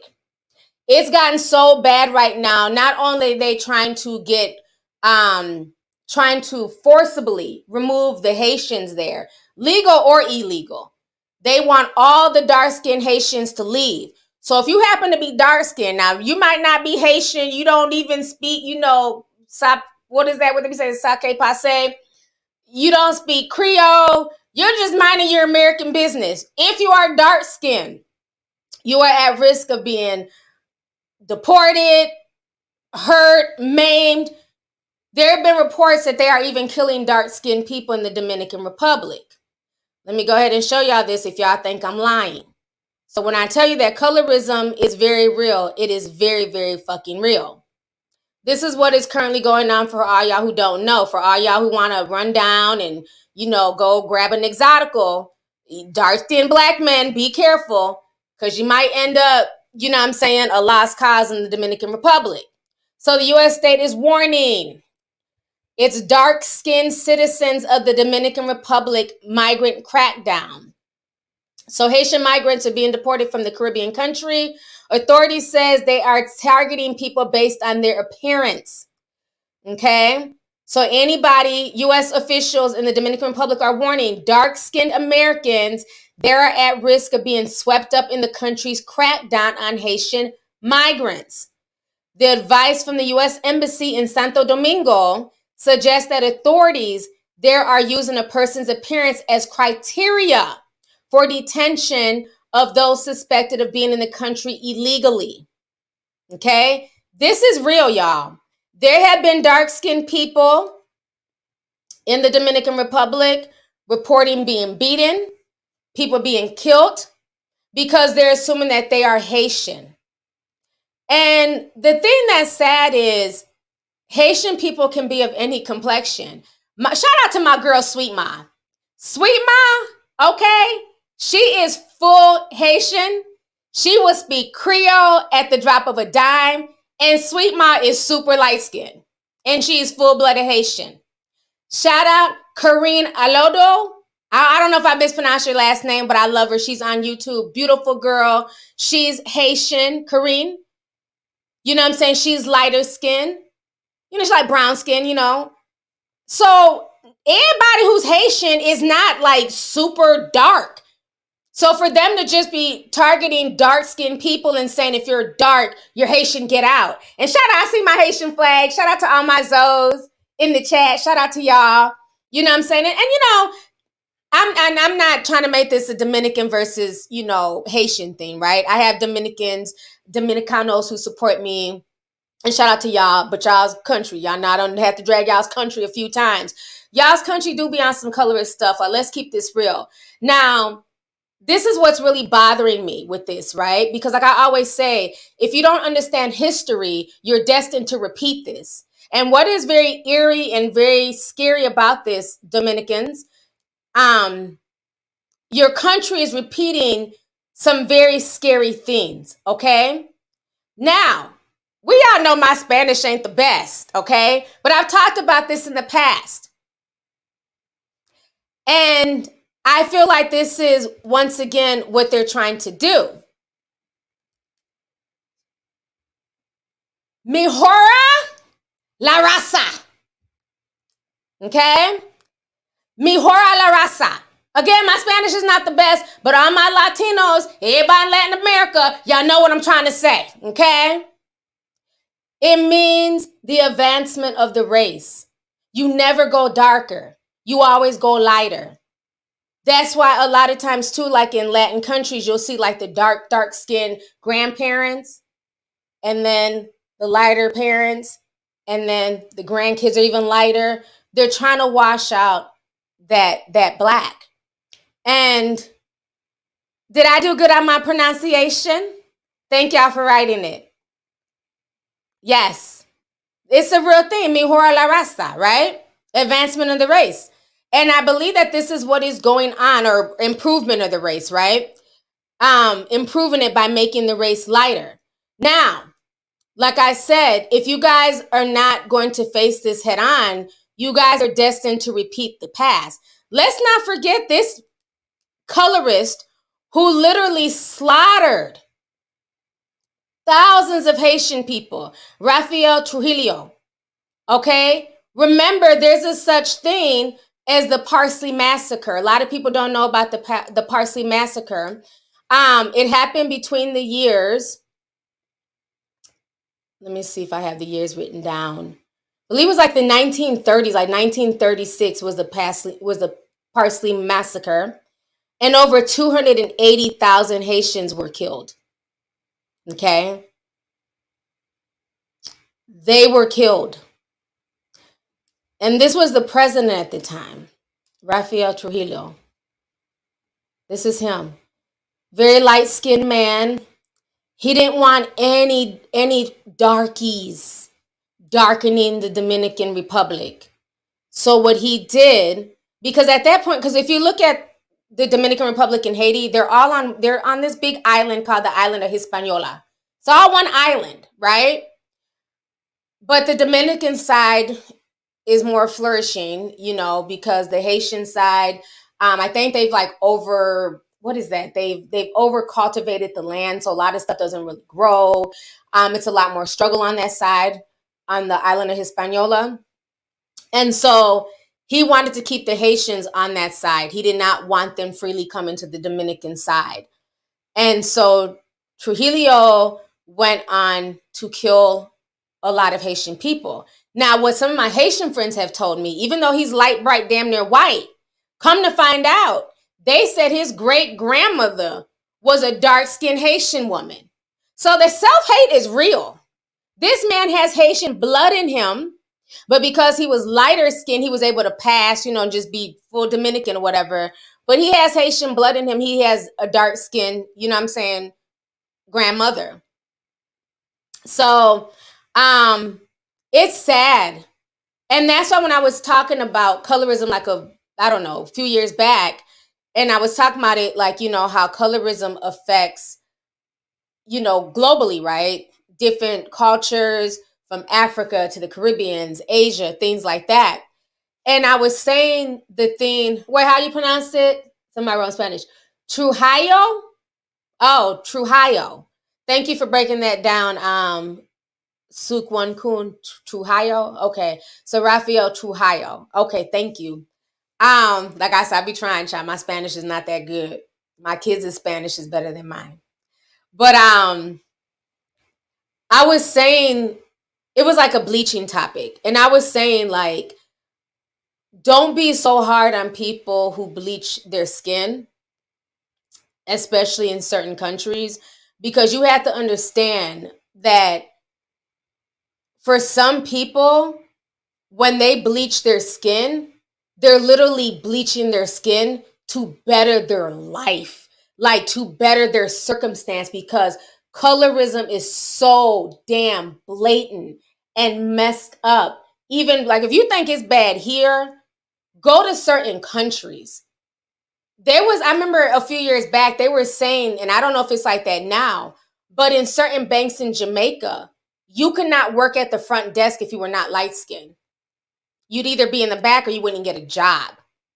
So that's why I try, as I gotten older, not to judge people as much who feel like they have to go that route just for basic economics, just to be able to get a job. Because the second you go and you show up for the job interview, it's automatically too dark. And they'll tell you that. Even places like go to China.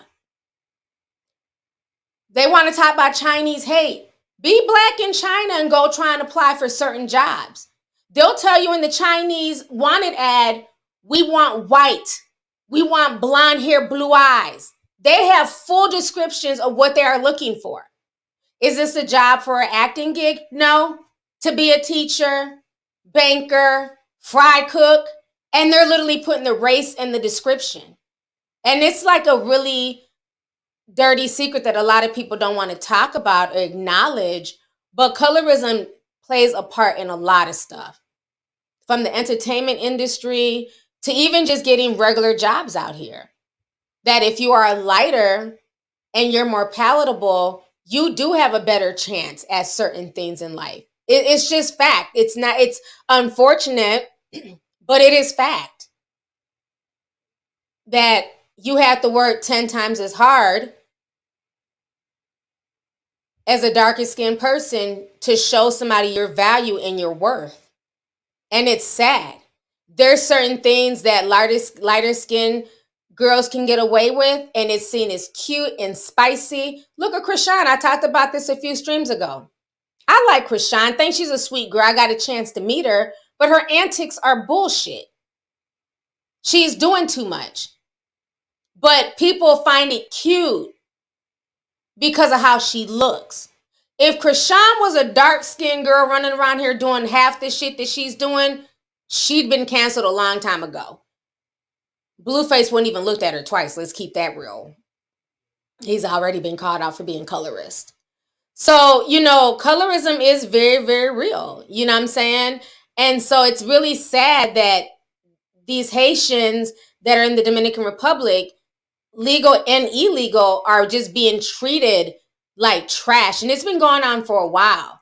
But it's gotten pretty bad if the State Department is now telling all dark-skinned people, yeah, y'all might not want to go to the Dominican Republic. So imagine, so what's next? Are they going to get rid of dark-skinned Dominicans? Because let's not act like everybody in the Dominican Republic is light-skinned. I done met Dominicans darker than me. You be like, damn, you Dominican? Because when you see them, they just look like a dark-skinned black person, but then they start speaking Spanish. It's like, oh, yeah, you Dominican. Amara La Negra, you know what I'm saying? And many people. So what are they going to do next? Are they then going to just say, even if you're a dark-skinned Dominican, you speak Spanish and you were raised here, you're too dark to be in the country? Because from what they're saying, they're just removing dark-skinned people. So I'm assuming eventually that's going to go towards dark-skinned Dominicanos. This is sad. I'm going to play you guys this video really quick. I know I've been on for like an hour and 40 minutes, child. Let me play y'all this video of just some of the things that's going on with the Haitians.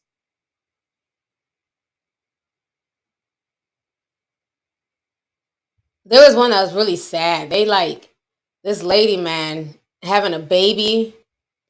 They wouldn't even let her come to the hospital because she was dark-skinned and Haitian. She had to have the baby on the side of the road. Okay, let me pull this up here. Okay, here we go. It's become an all too common scene. Haitian refugees detained in the Dominican Republic. We met them in this military base in the Jabon, right at the border. They're being sent back to Haiti, even those who say they've built new lives here. My husband works in a construction site, and I was cooking at home when the police arrived. They wouldn't let me get my baby's clothes. I left all my money at home, and I have nothing here. Security forces here are telling us that most of these people were detained trying to enter the country. But some of these women are telling me that they have homes here and that their children were born in the Dominican Republic. Mirlanda Pierre is with her 8-year-old son. She shows us his birth certificate that proves he was born in the Dominican Republic. My son has a birth certificate. He was born here. They cannot send him back to Haiti. The UN has called on the Dominican Republic to halt deportations. Haiti is in the midst of a political crisis that has gangs controlling large parts of the country. Thousands are fleeing. Lack of available healthcare services in Haiti have forced pregnant women to cross the border to deliver their children. But many are not allowed inside Dominican hospitals, and some have had their children on the street. Human rights activists say they're alarmed about what they call our President Luis Abinader's persecution of Haitians in his country. There are massive deportations, and the cases are not individual. There's no due process. There's children with papers, others with just visas. It's just massive and a scandal. Even pregnant women being sent back to Haiti, and the law says that shouldn't be done. The Dominican Republic is building a wall to protect its borders from smugglers, but also illegal migrants. Rowland says his country is poor and cannot allow everyone in. The only mechanism the Dominican Republic has is to show that it will not tolerate migrant irregularity or the deportations, and this is what we are doing. This has nothing to do with ethnical reasons or racism. That's another problem. If the state stops all deportations, we do not know what could happen here. Haiti is facing its worst crisis in years. Human rights groups say its people are being discriminated against across the region. And they're asking the Dominican Republic, among other governments, for empathy for those who are trying to escape hunger, violence, and have no place to go. Do you know where they're taking? Teresa Bo, Al Jazeera, the Jabon on the Haitian border. Ooh-wee. So as you see, it is real. And again, the only thing they're going off of is people's phenotypes. They're not going off of like their paperwork and any of that stuff. It's, if you look Haitian, you got to go. Like the lady was saying, her son was born in the Dominican Republic. So technically, he's a Dominican citizen, but they're like, nope, you look Haitian, you're from a Haitian background, you got to go. So again, this is just a warning to all y'all going to the Dominican Republic and doing, y'all sex tourism and all that nefarious shit y'all be out there doing and bragging about on Twitter. Yeah, you might get caught up in this sweep. So it's that real down there right now. I think it's sad. And am I saying like this is the whole country or everybody in the Dominican? No, of course not. But I'm just showing you guys this is, I'm not making this up. This came from the State Department. You can do your own research. But I mean, I'm not saying this to like disparage everybody in the Dominican Republic. Of course, everybody in the Dominican Republic is not racist or colorist, but that is ingrained in the culture. And people need to stop acting like it's not. It's very much ingrained in the culture. So it's just kind of sad. I think for me, people really need to look at what is going on and really ask themselves, is the past coming back to haunt the present? Because when I'm seeing stuff like this, it reminds me of like what happened when they had that president Raphael in place and he slaughtered all these people. And you don't want history to repeat itself in that way. So yeah, I think the whole situation is sad. I'm going to read a few more super chats. I'm going to go ahead and get up out of here. I've been on here for almost 2 hours. Let's see here. Brooklyn Kennedy says, happy holidays, lady. I got to taste your baked mac and cheese. Thank you. It's good. I make some really good macaroni. One thing I can do, I can cook. Okay, I can throw down. So thank you for the super chat. Nini Plays All Day says, hey, Miss T, I've been watching since I was 12. I'm 21 now. If you get time, please read this heartfelt message I sent to your personal page last year. I was high as a kite. What? LOL, love you. You sent to what personal page last year? Y'all be sending me messages all over the internet. Which personal page? Not my personal Facebook page. What personal page did you send this to? Resend it to my email. That's probably like your best bet. Resend it to my email. But thank you. Let's see here. Dorian75 says, happy Thanksgiving, Auntie and the tea sippers. I've been 152 years since I was in this stream, but I'm here. Thanks for coming through, Dorian. Happy Thanksgiving to you. Mink Stack says, do reference tracks necessarily mean that these women aren't writing because it sounded like different lyrics but the same flow? Love you, T. Usually, like, it depends, because sometimes you can get a reference track where somebody else is rapping or singing on that, and then they want you to imitate, what's being said. And you can sometimes add your own ad libs or add, kind of your own feeling to it. But when songs sound that similar to me, it's coming from one main writer, and then everybody else is just, trying to regurgitate, but then also add their own little spice to it. So that's how I feel anyways. But thank you for the super chat. Let's see here. Pyramids of AJ sent 1999. Thank you so much. He says, you're the best, Lovelyti. I see more people shame others for simply liking a song of his. He's been very problematic, but he's also been one of the most consistent artists we have. Kelly was just speaking on him as an artist. Thank you so much. Yeah, like I said, I'm not here to say people shouldn't listen to him or support him. What people want to do with their life is their business, but I'm going to show both sides. You know what I'm saying? Which is, he is problematic, but on the other side, he does make good music. And sadly, that's how it is for a lot of our artists and musicians. A lot of them are problematic. Everybody from R. Kelly to XXX, R. Kelly made some of the best music of the 90s and the 2000s, but he's extremely problematic. But is that going to stop people from listening to him? Absolutely not. Because Thanksgiving, if this damn Google Nest decides to play Step in the Name of Love, guess who's going to be in the kitchen stepping and shit while cooking? Me. You know what I mean? So that's just keeping it real. You know what I mean? So I'm not going to go searching for R. Kelly's music, but if Feeling on Your Booty comes on, I'm going to know all the words and I'm going to dance. Like, I'm not about to run. Oh, no, I got to turn it off. There's people who be fronting on Twitter. If Chris Brown's, what's that song? Them people, my classmates, I don't know if I ever told y'all this, but them people who got married to that Chris Brown song, they went to school with me, child. Let me see if I can show you that. That wedding song ended up being the double mint commercial. JK's wedding dance. Oh my God, it has over 104 million views. I went to school with these people, these white folks. Let me show y'all this. This was like the cutest thing. I don't know if I can play it because of music. I watch it every now and then though. I will watch it. If y'all have never seen this was Jill and Kevin. We went to school together. Shout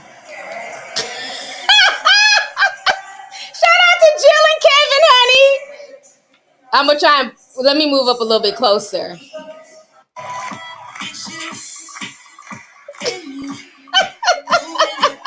Oh, I can't play no more. Yes, those are my classmates, child. So again, if that song comes on during Thanksgiving, bitch, I always think of Jill and Kevin, and every time I hear that song, I'ma dance to it. Just okay, yeah, Chris Brown got issues, but guess who's gonna be in the kitchen two-step into that song if it plays during Thanksgiving? Me. Okay? That's just keeping it real. But yeah, I still watch that video every now and then. So yeah, they're still married. They're still together. They have like 3 kids now. Shout out to St. Paul, Minnesota, Central High School. Okay. I remember when that went viral. I was living in North Carolina at the time, and it was just like, what?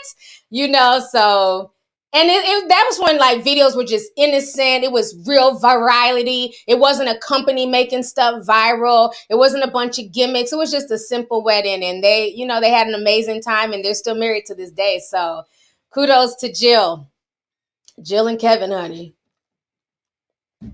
But yeah, I'm never gonna front about music or like, oh, I'm not gonna.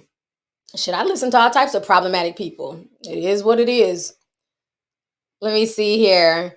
Zanye says, hey, Lovelyti, finally YouTube let me send a super chat. You literally got me through RT school. Thank you so much. I'm glad you're able to come through. So I hope you have a good Thanksgiving. Let's see here. Neo Gymnastics says, Lovelyti, have you heard the song Only? He literally disrespects the same lace front you have on. Why are you spending time defending him? I don't think I'm defending him. I mean, if you think that's a defending of him, then that's on you. But my self-esteem ain't that low to even care what a Chris Brown thinks about my skin tone. And I think that's the issue with a lot of dark skin chicks online. Y'all get so caught up in, if somebody says something like it affects you to the core. It doesn't affect me that deep. Those are his issues. I could care less. You know what I'm saying? Because I speak with my money. A lot of y'all tweet 24/7, but then y'all be the same ones at his concert. So him saying what he wants to say, it doesn't affect me no way, no how, because I know who I am. You know what I'm saying? And I'm proud of my skin tone. So that's his loss. And I think that's what, instead of people crying 24/7 about, artists, oh, they're always talking about yellow bones and, oh, this artist is only talking about girls with good hair. But if you're still going to listen to them and support them, then what is your point? You know what I'm saying? How about we support the artists who have women who look like them in the videos? So that's another thing too. I just think like people like Chris Brown, I can't take none of this shit serious. I think they're all full of shit, when it comes to that. And the thing is, we've made it cool over the years to disrespect a certain segment of the population who are darker skinned. Like, I remember like growing up, brown skin was elevated. You had a lot of positive songs, and all of these artists have said stuff problematic. But at the end of the day, if it affects you that deep, don't rock with none of them. But I don't think I've defended Chris in any way. If I was defending him, why would I bring up his charges from 2018? Why would I not just sit here and agree with Kelly Rowland? See, I just be typing just to be typing. I don't even think you watched the whole stream, but girl, bye. Okay, the Shanquella update. Y'all are asking for that. They're saying with Shanquella that supposedly the doctor was called in and he was there 3 hours before she died. Let me see if I can find it on my Instagram page. We have posted it. I'm still waiting for all these people to be arrested. Now, she had her funeral this past Saturday. But I'm waiting for arrest to be made. Okay, here goes. Let me show y'all this real quick. Let me remove this last one and pull this one up. Okay, so this is the latest on Shanquella. Ooh, hold on, where'd that page go? Okay, here we go. New evidence about Shanquella Robinson, the woman who died while vacationing in Mexico, shows that the 25-year-old was alive when first responders reached her. The Daily Beast reports that the information is contrary to what was reported about the incident. Robinson died on October 29th in Cabo. She arrived at the vacation destination with a few friends just a day before her death. It was initially reported that Robinson's death certificate stated that she died within 15 minutes of being injured. However, a recent police report says that a local doctor was with her in the house for almost 3 hours before she passed away. The Charlotte Observer reports. Authorities have seemed to dismiss determining what actually happened to the 25-year-old. Robinson's friends told her family that she died of alcohol poisoning, which she did not believe. She noted that Robin's body had significant physical injuries, and a recently released video showed Robinson being violently attacked by another woman. I'm also hearing, I don't know how true this is, but somebody said that the authorities also took money from her as well. That somebody got a hold of her items, her goods, and they took money from her. I think at this point, there needs to be a thorough investigation, and I think there's some type of cover-up.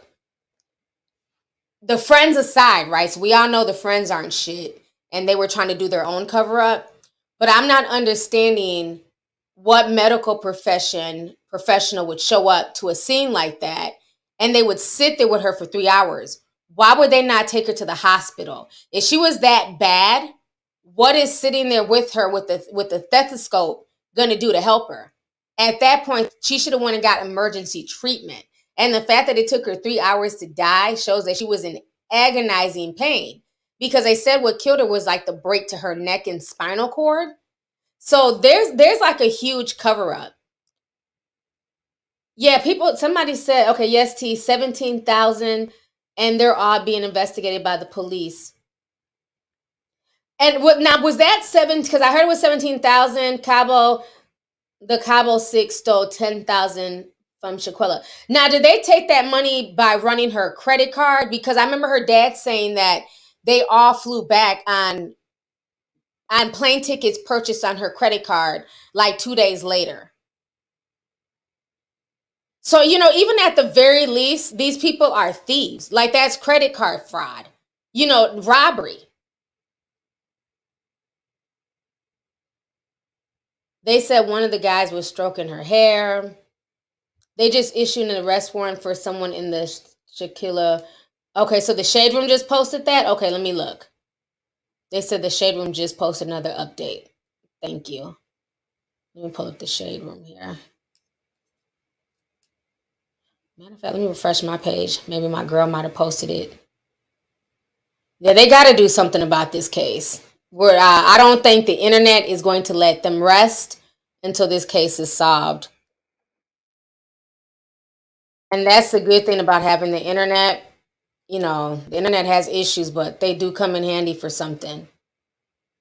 Oh, here it is. Okay. What are they saying? All right, let me share my screen with y'all. Hold on.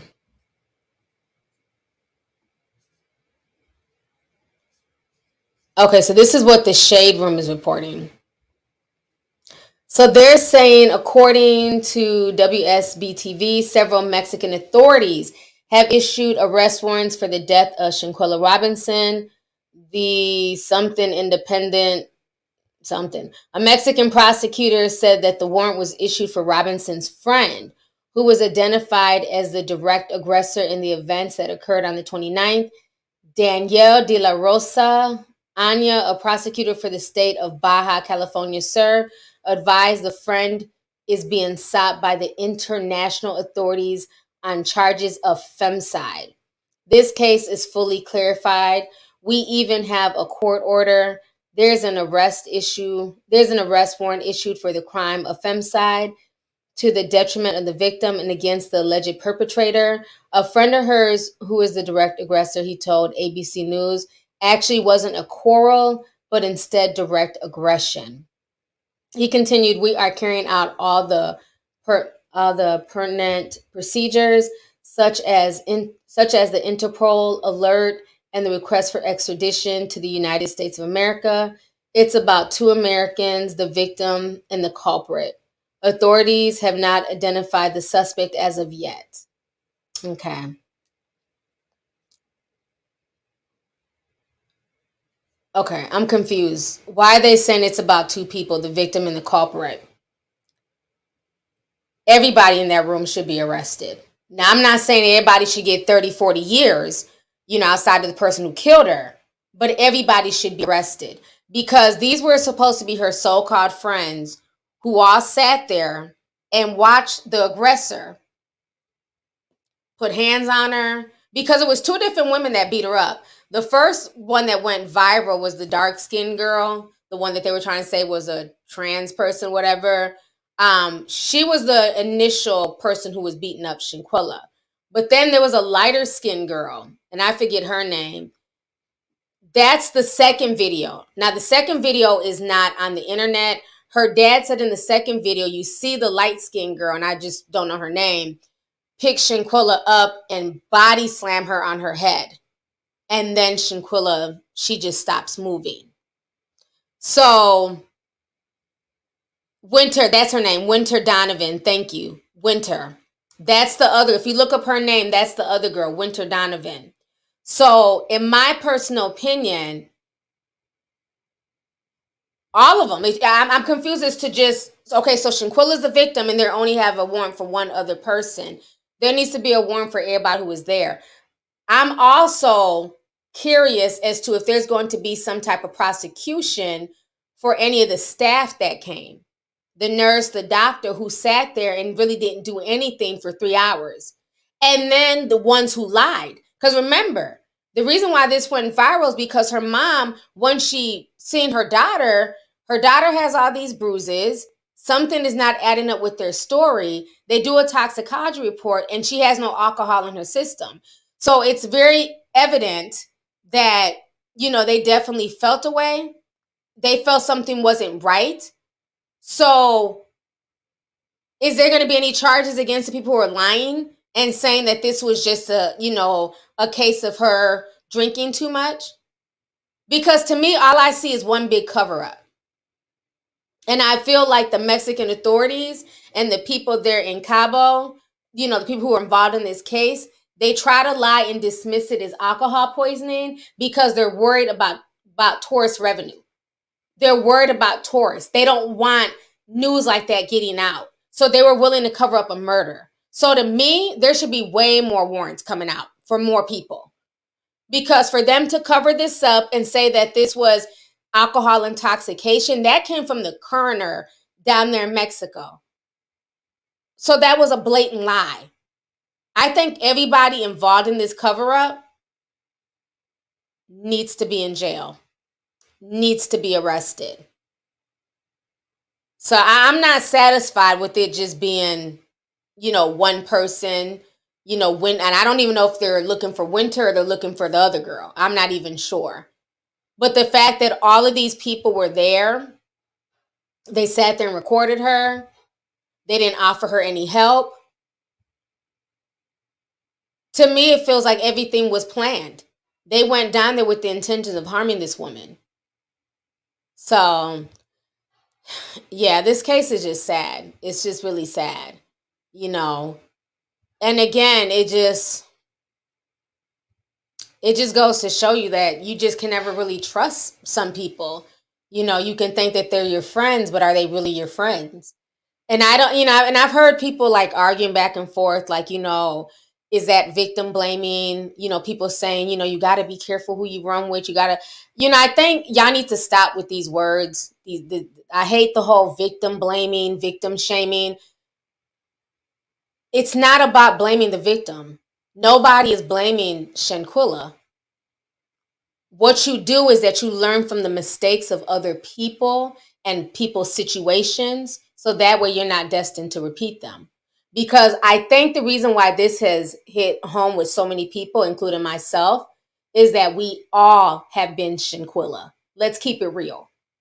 We've all ran with people that we had a gut instinct something wasn't right, or they weren't really a real friend, or they weren't really rocking with us. But because you didn't want to feel left out, because, you've invested so much time into this friendship, you don't want to start over, you don't want to have a new group of friends, you keep going with the flow. So it's not about victim shaming. I have been Shanquilla. I could see myself in that situation, but by the grace of God, the people who try to do me wrong didn't take my life. So I don't think it's about victim shaming. I think a lot of us can see ourselves in her, and this is even making a lot of us wake up and really look at the people around us and saying, you know what? Nah, 2023 is a new year. You're not riding with me into this new year. Because her situation has now woken me up to see the snakes in my garden. So y'all stop with that victim blaming shit. Y'all just be trying to type shit on Twitter trying to sound deep. Nobody's victim blaming. We're all looking at a situation and seeing what we can learn from that, especially for young girls who don't have discernment yet. Because I've been Shanquilla many a times. And I think now that I'm older, I don't really care that much about, people liking me or being in certain friend groups. But that comes with age. This woman was 25 years old. She's young, probably young enough to be my child, honestly. She's still young. She was still learning.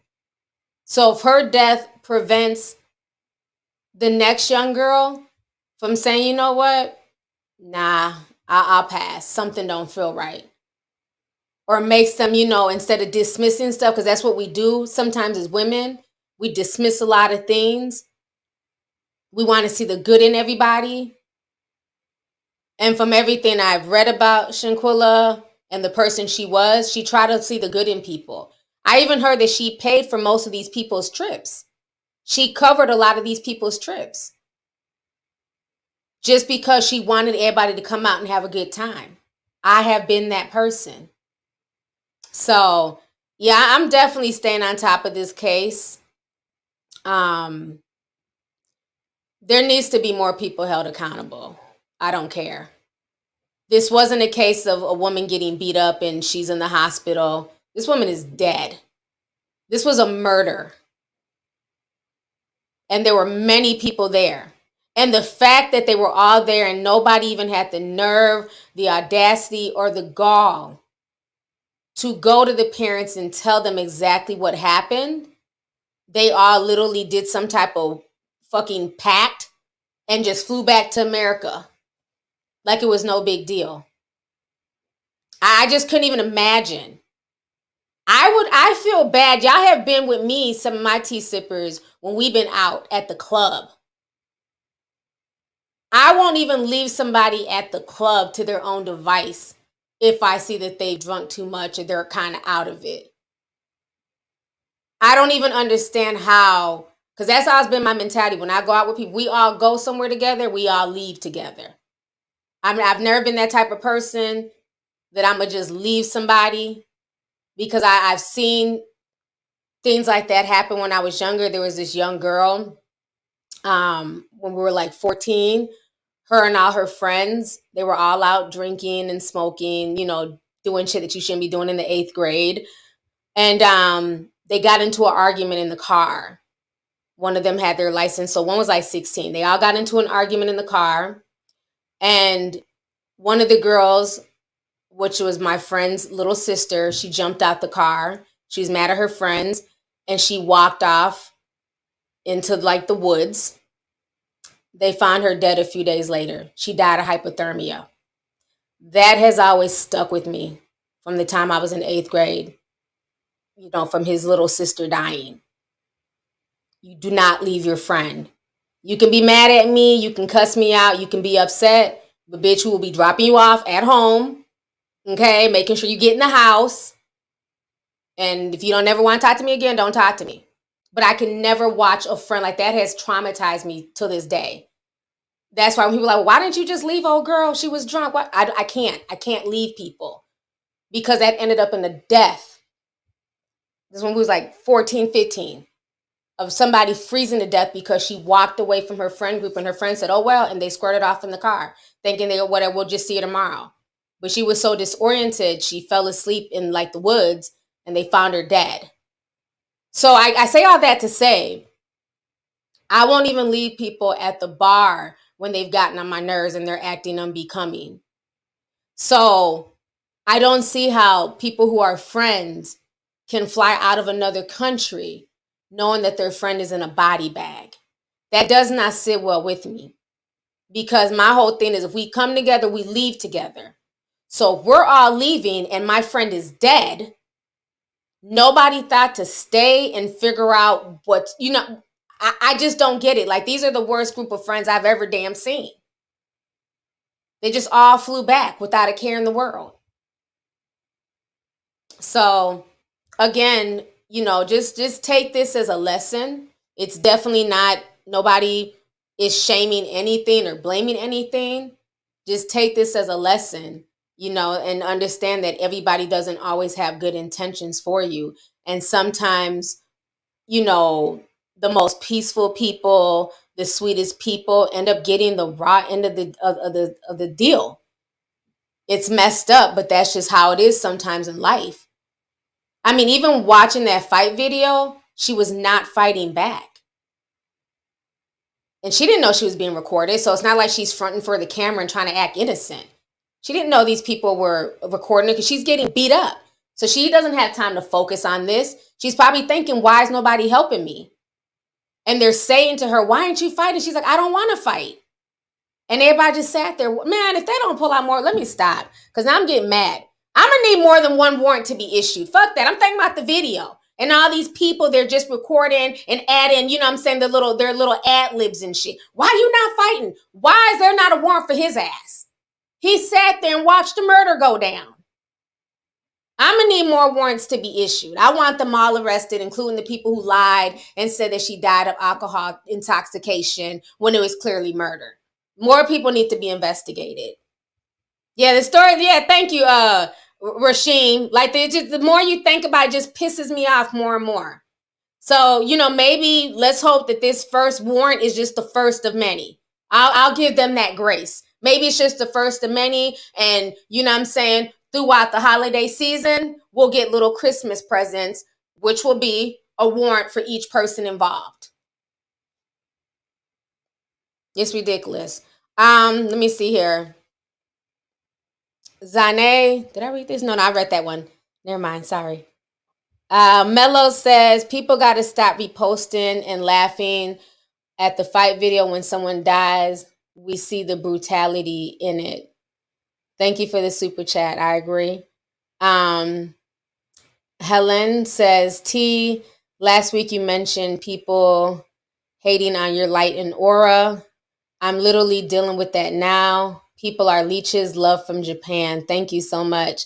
Yeah. Like I said last week, sometimes people always think that jealousy is because of monetary stuff, like, what you have. And, as far as like, oh, a nice house or a car or, the latest whatever bag. And that's not always where jealousy brews from, because some of the people who are envious of you, they have just as much. A lot of time that jealousy is because of your light, because you're able to do and accomplish things that they wish they could do. And they don't know how it is that you're able to do what it is that you do, and it bothers their spirit. You know what I'm saying? It bothers them. It gets them mad. It gets them upset. So when people show you who they are and you get that vibe from that person, just cut them off and cut your losses, because it's not worth it, because that jealousy, breeds envy, and that envy, is the green-eyed monster, and it can bring situations like what happened to this young girl. So it's crazy. Let's see here. Jackie Jane sent 5. Says, love you, T. Thank you for talking about Brittany Grinner last time. You are so welcome. Thank you for the super chat. Let's see here. La Loves says, quick pickup on energy and clear the snakes out your yard before you get bit. Exactly. Miss J says, if a doctor was called, why did the maid had to find her and not the coroner showing up? That's because they're all lying. They're all just lying and trying to, tell different versions of the story. So, but everything's gonna eventually come out in the wash. So, you guys, on that note, I've been on here for over 2 hours. I was only supposed to be on here for like an hour and a half. But this was a really good conversation. I want to thank y'all for just spending Thanksgiving Eve with me. I hope you guys enjoyed the stream.